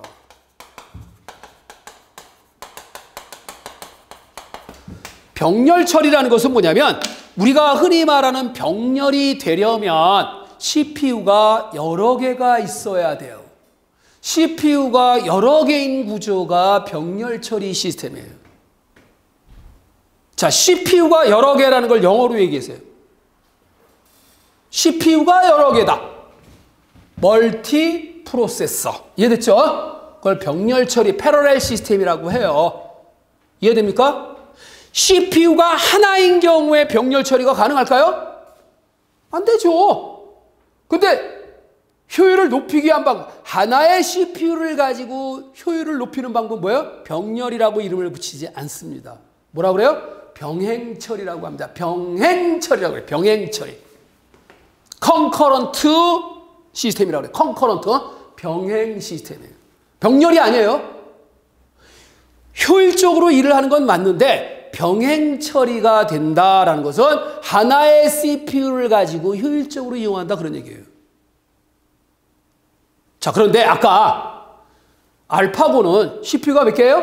2000개. 그래서 뭐라 그래요? 병렬 처리 시스템이에요. 근데 그 2000개의 CPU에 또 하나 그 각각의 CPU가 효율적으로 운영을 합니다. 병행 처리도 해요.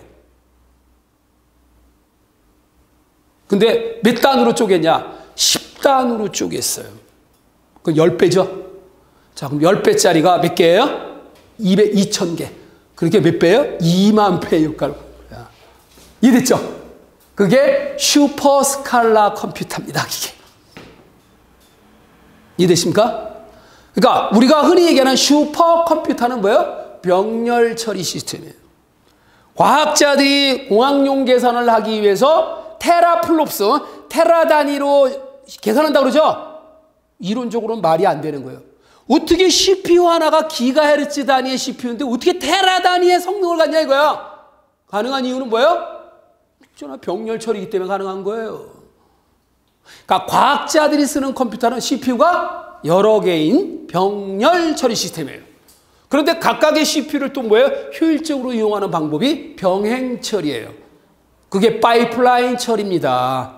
들어보셨죠? 파이프라인 처리. 이해하셨나요? 이런 용어를 정확하게 여러분들이 해석이 돼야 문제가 풀어집니다. 말 자체를 못 알아들으면 뭘 물어보는지를 모르잖아요. 이해되시죠? 자, 그래서 그게 이제 그러면 병행 처리가 되려면 어떤 구조여야 돼? CPU가 RISC 구조여야 돼요. RISC 구조. 그래서 초창기에 만들었던 CPU의 구조는 CISC 구조인 반면에 오히려 이제 최근에 와서는 CPU를 RISC 구조로 죄다 바꿔버렸어요. 왜 그랬을까요? 방금 얘기했잖아요. 병행 처리하려고. CIS, 옛날의 컴퓨터는 명령어마다 길이가 다 틀렸어요. 명령어의 길이가 다르면 병행 처리하기가 어렵습니다. 시간이 다 달라서. 누구는 5초 걸리고 누구는 3초 걸리고 뭐 어디다 맞춰? 어렵죠? 다 똑같아야 돼요. 그래서 뭐하고 똑같아요? 골프하고 똑같아요. 골프는 한 번에 하나의 게임이 18홀을 도는 거잖아요. 매 홀마다 걸리는 시간을 다 똑같이 했습니다. 그래야 효과적으로 골프장을 운영할 수 있어요. 어떤 새끼는 계속 개기고 앉아가지고 안 가 다음으로. 어떤 놈은 빨리빨리 치고 빨리 다음으로 갔어. 빨리빨리 치고 다음 가면 뭐예요? 거기 안 나가면 뭐예요? 기다려야 될 거 아니야. 빨리 가도 소용이 없어요. 그죠? 개기는 놈이 있어가지고 문제가 생기는 거야. 그래서 골프는 골프장 입장에서 효율적으로 운영을 하려면 어떻게 돼요? 매 홀마다 걸리는 시간을 다 똑같이 해야 돼요. 그래야 효율적으로 운영이 되는 거예요. 파이프라인 처리입니다. 그러니까 파이프라인 처리가 제대로 효율적으로 운영이 되려면 어떻게 돼요? 자른 단계가 전부 다 시간이 똑같이 걸려야 돼. 그래야 다음으로 컨베이어 시스템처럼 척척척척 넘어가는 거예요. 이해하시나요? 그게 뭐예요? 병행 처리. 다른 말로 파이프라인 처리라고 그래요. 쪼갠 수만큼의 효과를 봅니다.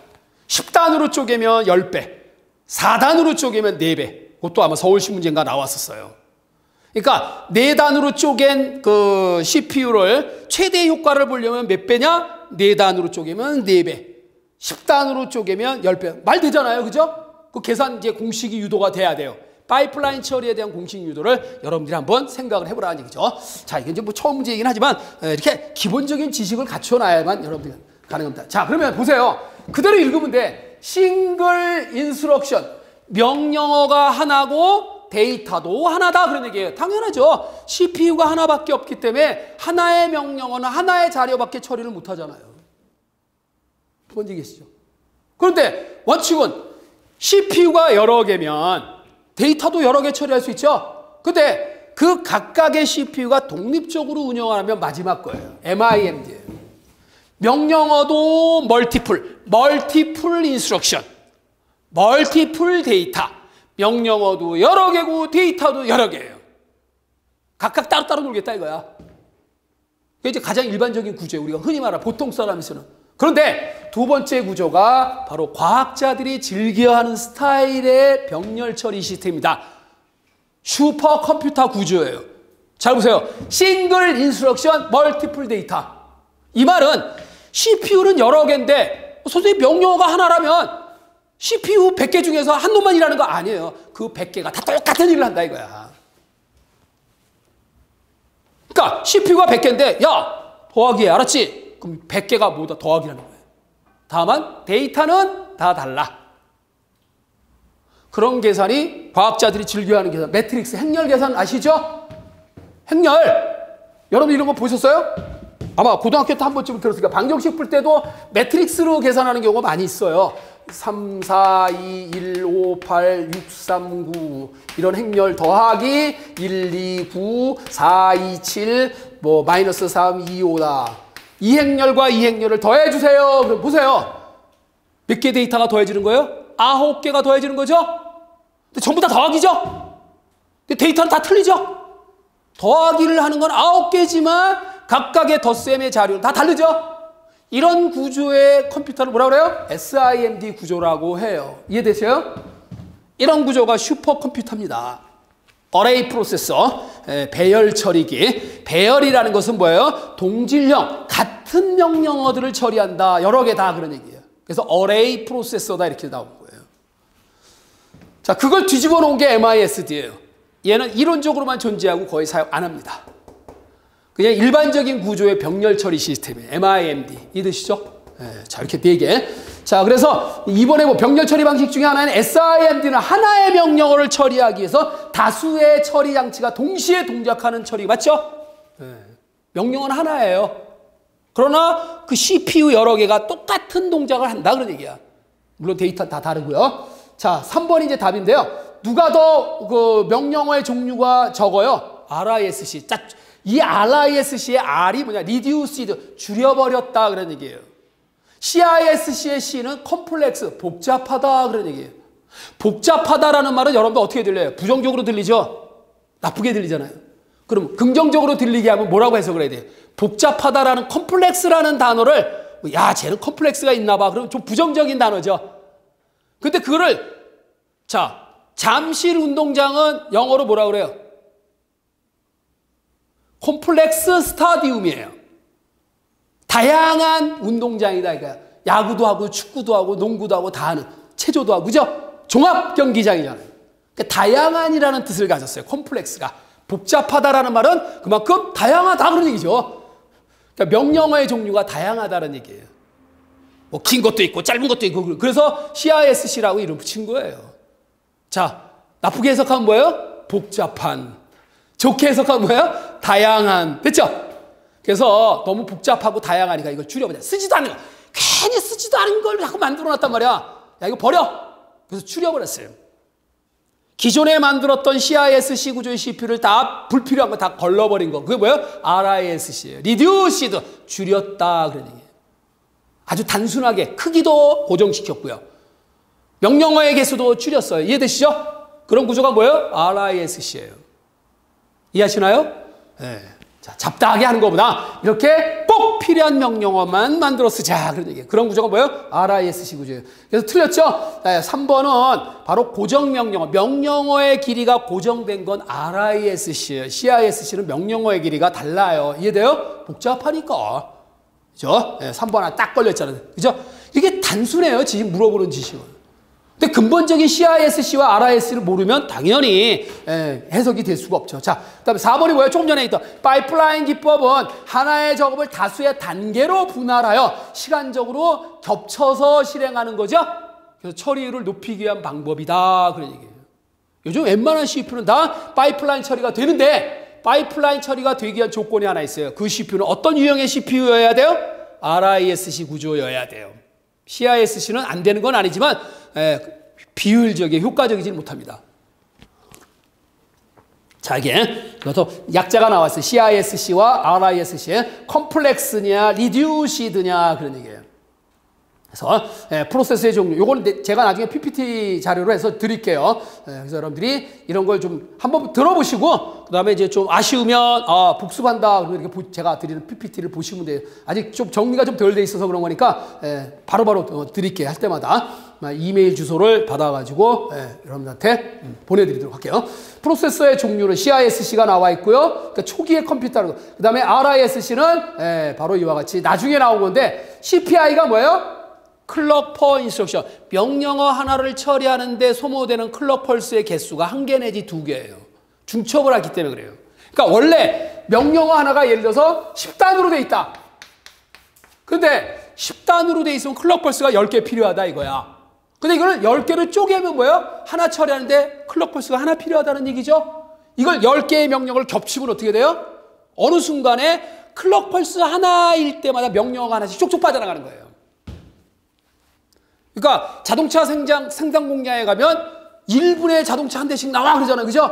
컨베이어 시스템으로 되니까 계속 돌잖아요. 그죠? 그러니까 1분마다 한 대씩 나오는 거야. 지금 꽉 차 있기 때문에. 그죠? 그 자동차 생산 현장에 뭐 나사 재는 사람, 뭐 조립하는 사람 이런 사람들이 각자의 역할을 하면서 돌아가면서 하니까 1분마다 한 대씩 쫙쫙 나오잖아요. 그죠?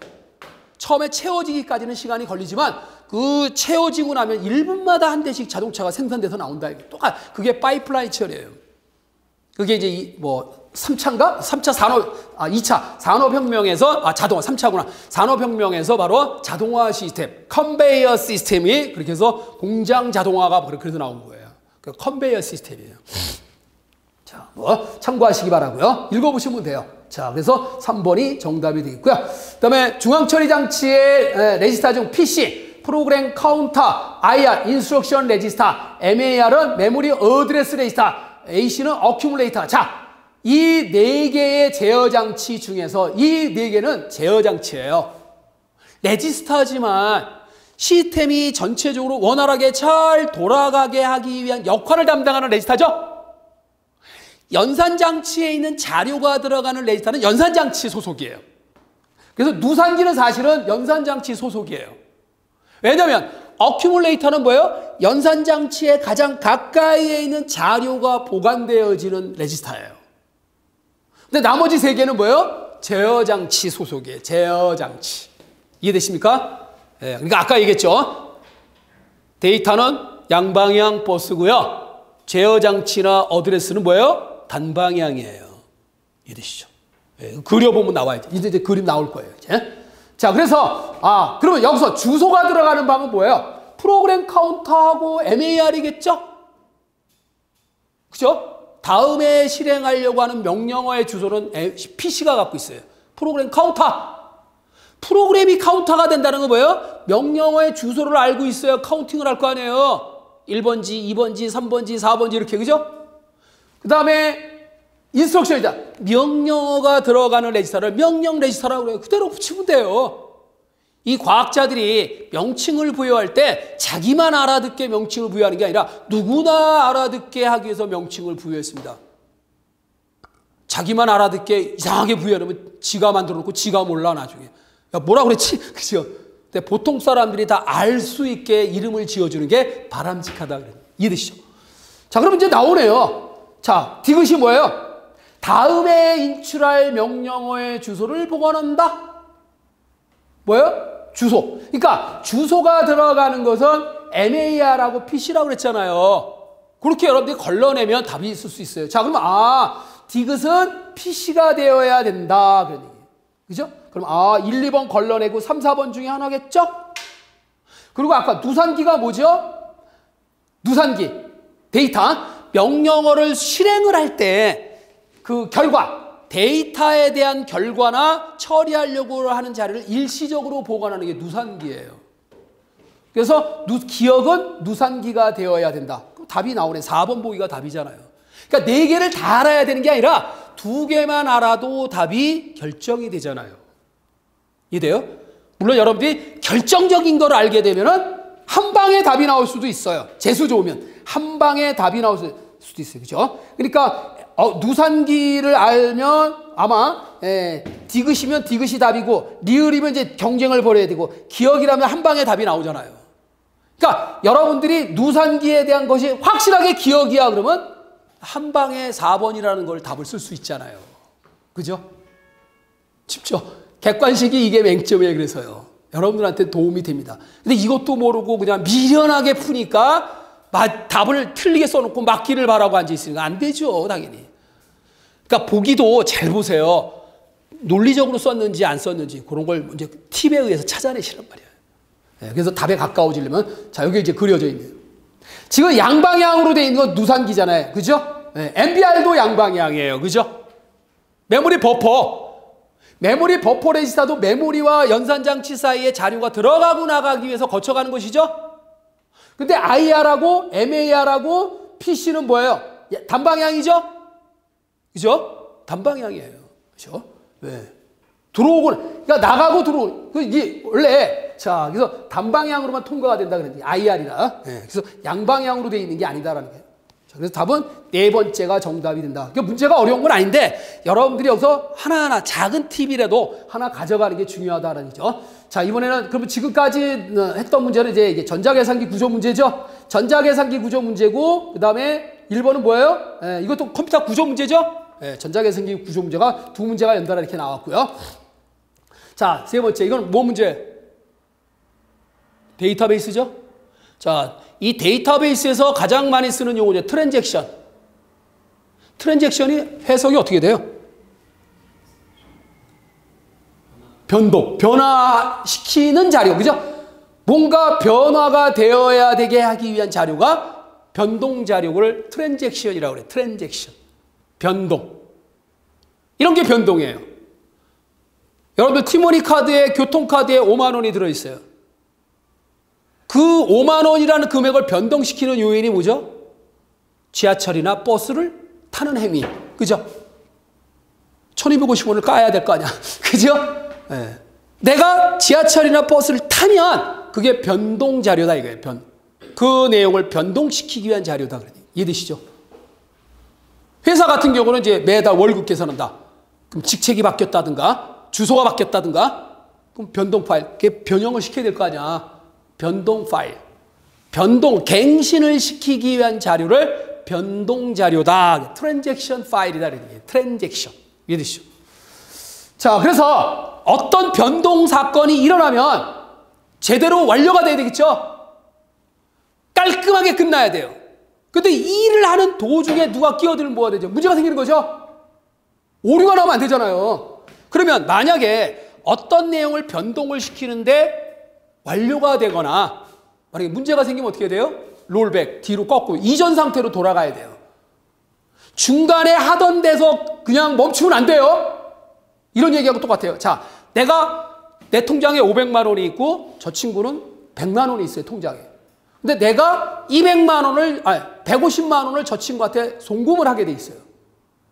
이게 완전히 끝나면 나는 500만 원이라는 들어있는 통장에서 350만 원으로 금액을 바뀌어야 되고 저 친구는 250만 원으로 바뀌어야 되겠죠. 자, 그래서 중간에 이랬습니다. 내가 보낼게. 그래서 보냈어요. 보내는데 그 과정이 자, 일단 150만 원을 인출한다. 내 통장에서. 그래서 나는 350만 원이 됐어. 그럼 이 150만 원이 저 친구한테 가야 완료가 되는데 거기에 문제가 딱 생겨버린 거예요. 중간에. 그럼 저 친구한테 150만 원이 추가가 안 됐죠. 나한테는 150만 원 빠져나갔는데 빠져나간 돈이 저 친구한테 안 갔죠. 이러고 끝나면 어떻게 될까요? 이거 문제 생기는 거죠. 그래서 이렇게 중간에 문제가 생기면 롤백, 뒤로 원상태로 복귀가 되든지 아니면 하던 일 마저 마무리를 짓든지 해야 돼요. 이해되십니까? 그게 이제 뭐예요? 하나의 단위 동작은 깔끔하게 끝나야 된다 그런 얘기예요. 완료하거나 롤백이 되거나 뒤로 가거나 그걸 원자성이라고 하죠. 원자성. 단위, 가장 소단위, 작은 단위의 덩어리는 중간에 끼어들지 못하게 하자라는 거예요. 이해돼요? 이거를 원자성, 아토미시티라고 하죠. 자, 그 다음에 일관성 있어야 되고 격리성, 아이솔레이션이 무슨 뜻이냐면 독립이라는 뜻이에요. 그죠? 종속이 아니라 독립적이어야 된다 그런 얘기예요. 그리고 영속적, 계속 지속적으로 돼야 된다는 얘기요. 그러니까 AICD라고 해요. ACID, 약자 ACID. 그래서 이 데이터베이스의 그 성질은 이 네 가지의 성질을 다 갖춰야 된다. 원자성이어야 되고, 일관성이어야 되고, 격리여야 되고, 영속성이어야 된다. 트랜잭션의 특징이에요. 특성. 원자성, 그다음에 일관성, 독립성, 격리성, 그다음에 영속성. 그렇죠? 그래서 ACID. 트랜잭션의 특징이에요. 이거 보면 얘 나와요. 자, 트랜잭션이 뭐죠? 하나의 논리적 작업 단위를 이루는 연산들의 집합. 트랜잭션은 모든 연산이 실행 완료되거나 또는 하나도 실행되지 않아야 돼. 그러니까 롤백이죠. 이전의 상태로 돌아가야 돼. 일을 지금 벌려놨지만 완전히 끝나든지 아니 마치 안 한 것처럼 되든지 둘 중에 하나죠. 도중에 하던 일이 도중에 끝나버리면 안 되는 거예요. 그걸 원자성이라고 그러죠. 일련의 지리와 갱신문으로 구성되어 있다. 예를 들어서 A 계좌에서 B 계좌로 100만 원을 이체한다. 자, 그러면 A 계좌에서 100만 원을 감해야 되고 B 계좌에게 100만 원을 추가해야 되잖아요. 이게 하나의 단위 동작이어야 돼요. 액션은 여러 동작을 취했지만 겉으로 봤을 때 그게 하나의 동작처럼 일을 해야 되죠. 그 동작을 쪼개서 중간에 끝나면 안 된다. 그러니까 끼어들면 안 돼요. 완전히 완료될 때까지는 보장을 해줘야 돼요. 이런 거죠. 그래서 이 데이터베이스 공부하다 보면 트랜잭션에 대한 얘기가 많이 나와요. 자, A 계좌에서 300만 원을 뺀 다음에, 그죠? 그 다음에 리드 읽어서 100만 원을 뺍니다. 100만 원을 빼면 얘가 이제 200만 원이 되겠죠. 저기도 아직 들어가 있는 게 아니에요. 그래서 고쳐야 돼요. 라이트 A, 그죠? 이렇게 오고. 그 다음에 이제 빼내 100만 원인지 이리로 돌아가야 되죠. B 계좌에 들어가야 되잖아. 그죠? 자, 그래서 리드 B 계좌로부터 읽어드린 다음에 여기다가 100만 원을 추가해야 돼요. 그죠? 100만 원을 추가해서 650만 원이 되고 여기다 집어넣어야 돼. 이게 이제 완전히 동기가 끝난 거죠? 우리는 그냥 선생님 그냥 여기서 여기 100만 원 왔다가 그냥 가면 되지. 그렇게 하는 거 아니에요. 컴퓨터는 다 연산장치 누산기로 불려다가 하는 거잖아요. 그게 가장 짧은 시간이지만 그 동작이 굉장히 여러 동작으로 일어나는 거예요. 그런 동작이 여러 개를 중간에 끊으면 안 된다라는 얘기죠. 그걸 한 동작처럼 운영하는 걸 뭐라 그래요? 원자성이라고 그래요. 그죠? 네, 원자성. 네. 자, 그래서 이렇게 원자성. 자, 그 다음에 설명과 요거까지 하고 있을게요. 다음에 설명과 무선 PAN 기술이 옳게 짝지어진 것은 이게 참 재밌는 문제네요. 예, 아마 그 홈페이지에 올라와 있는 거하고 보기가 좀 바뀌었을 거예요. 예, 여기는 이렇게 돼 있고 홈페이지에 올라와 있는 건 이게 아마 1번하고 4번 보기가 순서가 바뀌어 있으니까 오해하지 마시고요. 자, 우리가 그 여러분들이 그 가장 많이 쓰고 있는 게 바로 뭐냐면 그 어디야? 마트에 가면 우리나라는 아직까지 그렇게 안 돼 있는데요. 월마트 같은 경우는 모든 물건에다가 뭘 붙여요? RFID 태그를 붙이죠. 근거리, 가까운 거리의 통신을 얘기하는 거예요. 그 중에 일부분이에요. 그래서 RFID라고 안 하고요. 바로 뭐예요? NFC라고 그래요. NFC. 10cm 정도의. 그리고 전체가 그러니까 여러 개가 동시에 읽히는 게 아니라 가장 그 리더기에서 가까이에 온 것만 읽어드려요. 동시에 읽어드리면 안 되죠. 여러 개.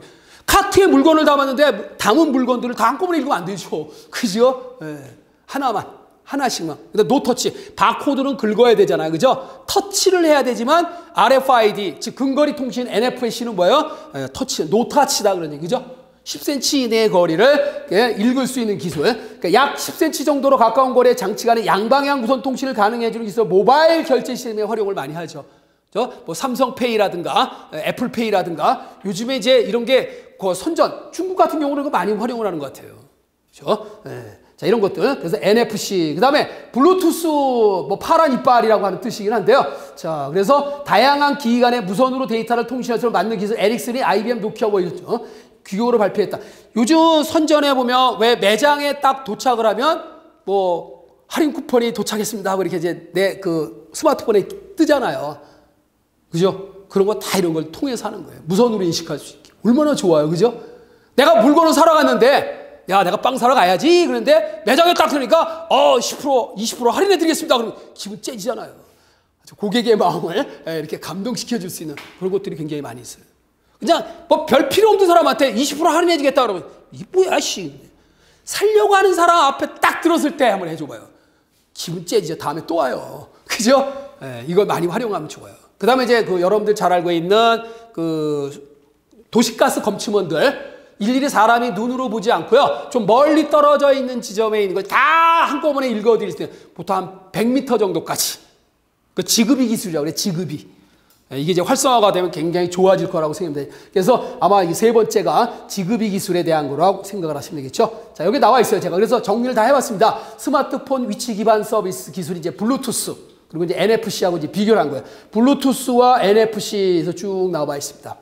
그래서 이제 가격이 있어요. 블루투스는 비콘 개당 2, 3만 원 가고요. NFC는 조금 비싸요. 예, 아까 그래서 그죠? 그래서 이 쌍방향 통행이 가능하고 또 여러 가지 이제 방법에 대한 거 이렇게 나와 있습니다. 그래서 여러분들이 NFC는 이제 교통카드, 그죠? 예, 교통카드는 그냥 터치가 아니라 그냥 슬쩍 가까이만 가도 되잖아요. 그죠? 예, 그죠? 그다음에 스키장 리프트권뿐만이 아니라 삼성페이, 애플페이 이게 모바일 결제에 쓰는 게 이제 NFC다니 가까이에 있는 것만 이제 적용하겠다 이거죠. 그다음에 이제 블루투스는 스마트폰에 블루투스만 켜두면 비콘 근처 무선 인식 기술이에요. 그죠? 비콘 근처 스치기만 해도 매장 정보나 쿠폰 등 수신. 그러니까 손님이 이제 매장에 갔을 때 그런 것들 이제 활용할 수 있다 그런 얘기죠. 가격이 있어요. 비콘 개당 2, 3만 원. NFC 리더기는 20만 원 이상 간다 그랬죠. 자, 비콘이라는 건 뭐야? 위치 정보 전달을 위해서 주기적으로 특정 신호를 전달하게 하는 기기 쭉쭉 나와 있습니다. 자, 그다음에 비콘에 대한 설명 쭉 나와 있고요. 그다음에 아까 NFC 비콘의 특성 나와 있고 현황, 그렇죠? 그래서 비콘의 현황을 여기 이제 설명이 아까 말씀드린 대로 2014년 아이콘비라는 비콘 서비스 시작하는데 스타벅스는 2014년 비콘 기술을 응용한 모바일 주문 서비스 사이렌 오더를 한국에서 시행하는 게 있다. 사이렌 오더는 모바일 먼저 주문한 다음, 그러니까 좀 떨어진 데서 주문을 하고 매장에 딱 도착하자 받아가자 이거예요. 좋겠죠? 줄 서서 기다리는 것보다 이렇게 하는 게 좋다 이거예요.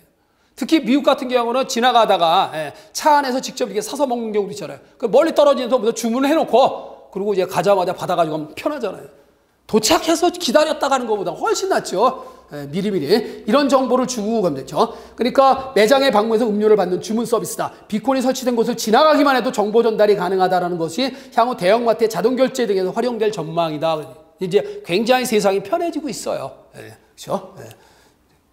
NFC는 이제 전자태그의 하나입니다, 사실은요. 이런 주파수를 이용하고 10cm 거리 이내에 결제한다. 그래서 이제 바로 이제 여러 가지 여행 정보, 교통 정보 이런 것들 활용할 수 있는 법입니다. 자, 지급이도 나와 있어요. 저속, 접이 어쩌고저쩌고. 그래서 지급이 기술도 많이들 지금 쓰고 있습니다. 좀 비싸서 그렇지 이 리더기만 좀 이렇게 구축이 된다면 지급이 기술이 상당히 도움이 될 수 있다. 차례 1번 보기로 되어 있습니다. 홈페이지에 있는 거는 이게 바뀌어서 4번으로 되어 있는데 여기는 1번으로 되어 있는 거 참고하시기 바라고요. 5번 디스크 헤드 이동에서 55이고 0의 방향으로 이동한다. C 스캔이 뭐예요? 한쪽 방향으로만 서비스하는 거죠. 서큘라. 그냥 스캔은 양방향이에요. 엘리베이터 알고리즘이라고 그래요. 올라갔다 내려갔다 올라갔다 내려갔다. 근데 서큘라 스캔은 뭐예요? 내려갈 때만 서비스하고 올라갈 때 그냥 올라가요. 항상 내려갈 때만 서비스하는 거예요. 이해되죠? 자, 그랬을 때 이 숫자가 어떻게 마지막에 그러니까 자, 요 숫자인데 현재 위치가 55래요. 55에서 내려가면서 50, 47, 30, 그리고 25, 그리고 쭉 올라갔다 100, 75, 64 여기서 끝나는 거예요. 이해됐죠?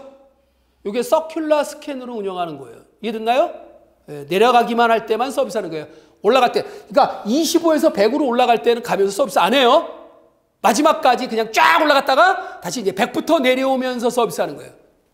그러니까 이거 벌써 눈치챈 사람 뭐예요? 아, 55 바로 다음 숫자가 답이다라는 게 금방 나오잖아요.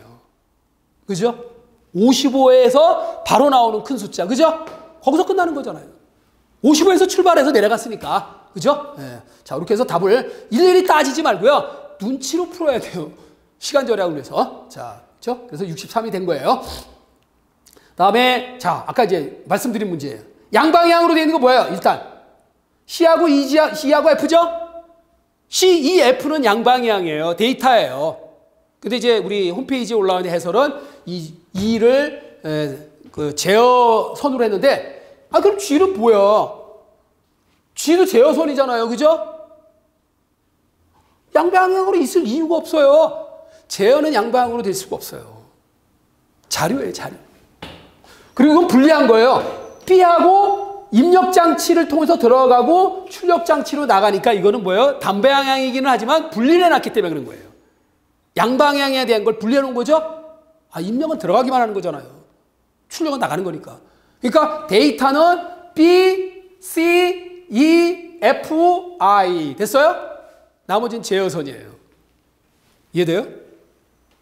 이해되셨죠? 그렇게 해석하면 되는 거예요. 쉬워요. B가 그러니까 제어장치에서 입력장치에 신호를 주잖아요. 야, 들어가 임마. 그런 얘기예요. 그러면 입력장치를 줘서 키보드에서 친 자료가 주격장치로 들어가는 거예요. 그러니까 입력장치와 출력장치 분리를 해놨기 때문에 그래. 이걸 만약에 하나로 그리면 어떻게 될까요? 이게 주격장치고 얘가 주변장치라고 하면 이 출력장치를 하나로 할 때면 왜요? 이렇게 되겠죠. 그렇죠? 근데 이 입력장치하고 출력장치를 분리시켰기 때문에 단방향처럼 보인 거예요, 그냥. 그럴 수밖에 없죠. 아, 입력장치인데 왜 주격장치에서 나갈 수 없잖아. 그죠? 입력장치니까. 그러니까 단방향이지만 데이터에 대한 단방향이에요. 제어가 아니라. 그죠? 제어장치가 주는 신호가 제어 신호예요. 이해되시죠? 네, 그렇죠? 그러니까 어쨌든 아마 제가 보기에는 이게 좀 모순이에요. 이게 없어야 되는 게 아마 정상인 것 같아요, 제가 보기에는. 네. 제어장치의 데이터를 주고받을 일이 없잖아요. 제어장, 그럼 G가 뭐야? 이게 제어, 이것도 제어고 이것도 제어라면 양쪽으로 두 개를 그릴 이유가 없잖아요. 제어는 양방향일 수가 없어요. 그냥 지시만 하는 거예요. 왜? 옆구리 푹 찔러주는 거죠? 작동하세요! 라고 신호주는 거예요. 이네이블 단자, 이네이블 단자. 예. 신호를, 그러니까 작동을 하게끔 신호를 주는 단자예요. 그래서 데이터의 흐름 방향하고, 그 다음에 제어의 흐름은 단방향이고요. 데이터는 양방향이다. 이렇게 해석을 하시면 돼요. 금방 해석되겠죠? 자, 그래서 정답은 네 번째가 답이 되고요. 자, 조금 더 하고요. 자, 수식의 결과가 거짓인 것은, 자, 이건 저는 이제 이런 거 보면 눈치 구단으로 풀어요. 네. 눈치로 푸는데요. 딱 보면 벌써 저는 이제 경험이 많아서 2번이 틀렸다라는 사실이 금방 여러분들 저는 보여요. 근데 여러분은 4개를 다 해결하고 풀어도 되고요. 순서대로 따져보셨다면 2번 만에 답이 나오네. 왜? 2번이 답이니까. 첫 번째 거, 맞네. 두 번째 거, 틀렸구나. 그래서 2번 만에 답을 찾았어요. 근데 저는 한 번 만에 답을 찾는다 이거야. 뭐 그 차이는 도토리 키재기 지금 얼마 안 되지만. 자, 우리가 여러분들이 알아야 될 것 중에 하나가 이제 뭐냐면 이것만 알면 돼요. 이 진법, 컴퓨터가 좋아하는 게 이진수니까 이진수에서의 가중치. 자, 이게 점, 소수점을 중심으로 해서 가중치가 어떻게 되죠? 1, 2, 4, 8, 16, 32, 64 이렇게 하는 거 아시죠? 이진수니까 이진수에 해당되는 가중치잖아요. 그죠? 소수 이하는 어떻게 될까요? 0.5, 0.25, 0.125, 0.0625 여기까지만. 뭐 더 이상 할 필요 없어요. 여러분들은 이 숫자가 인이 박힌 것처럼 저는 이 숫자가 머릿속에 인이 박혀 있어요.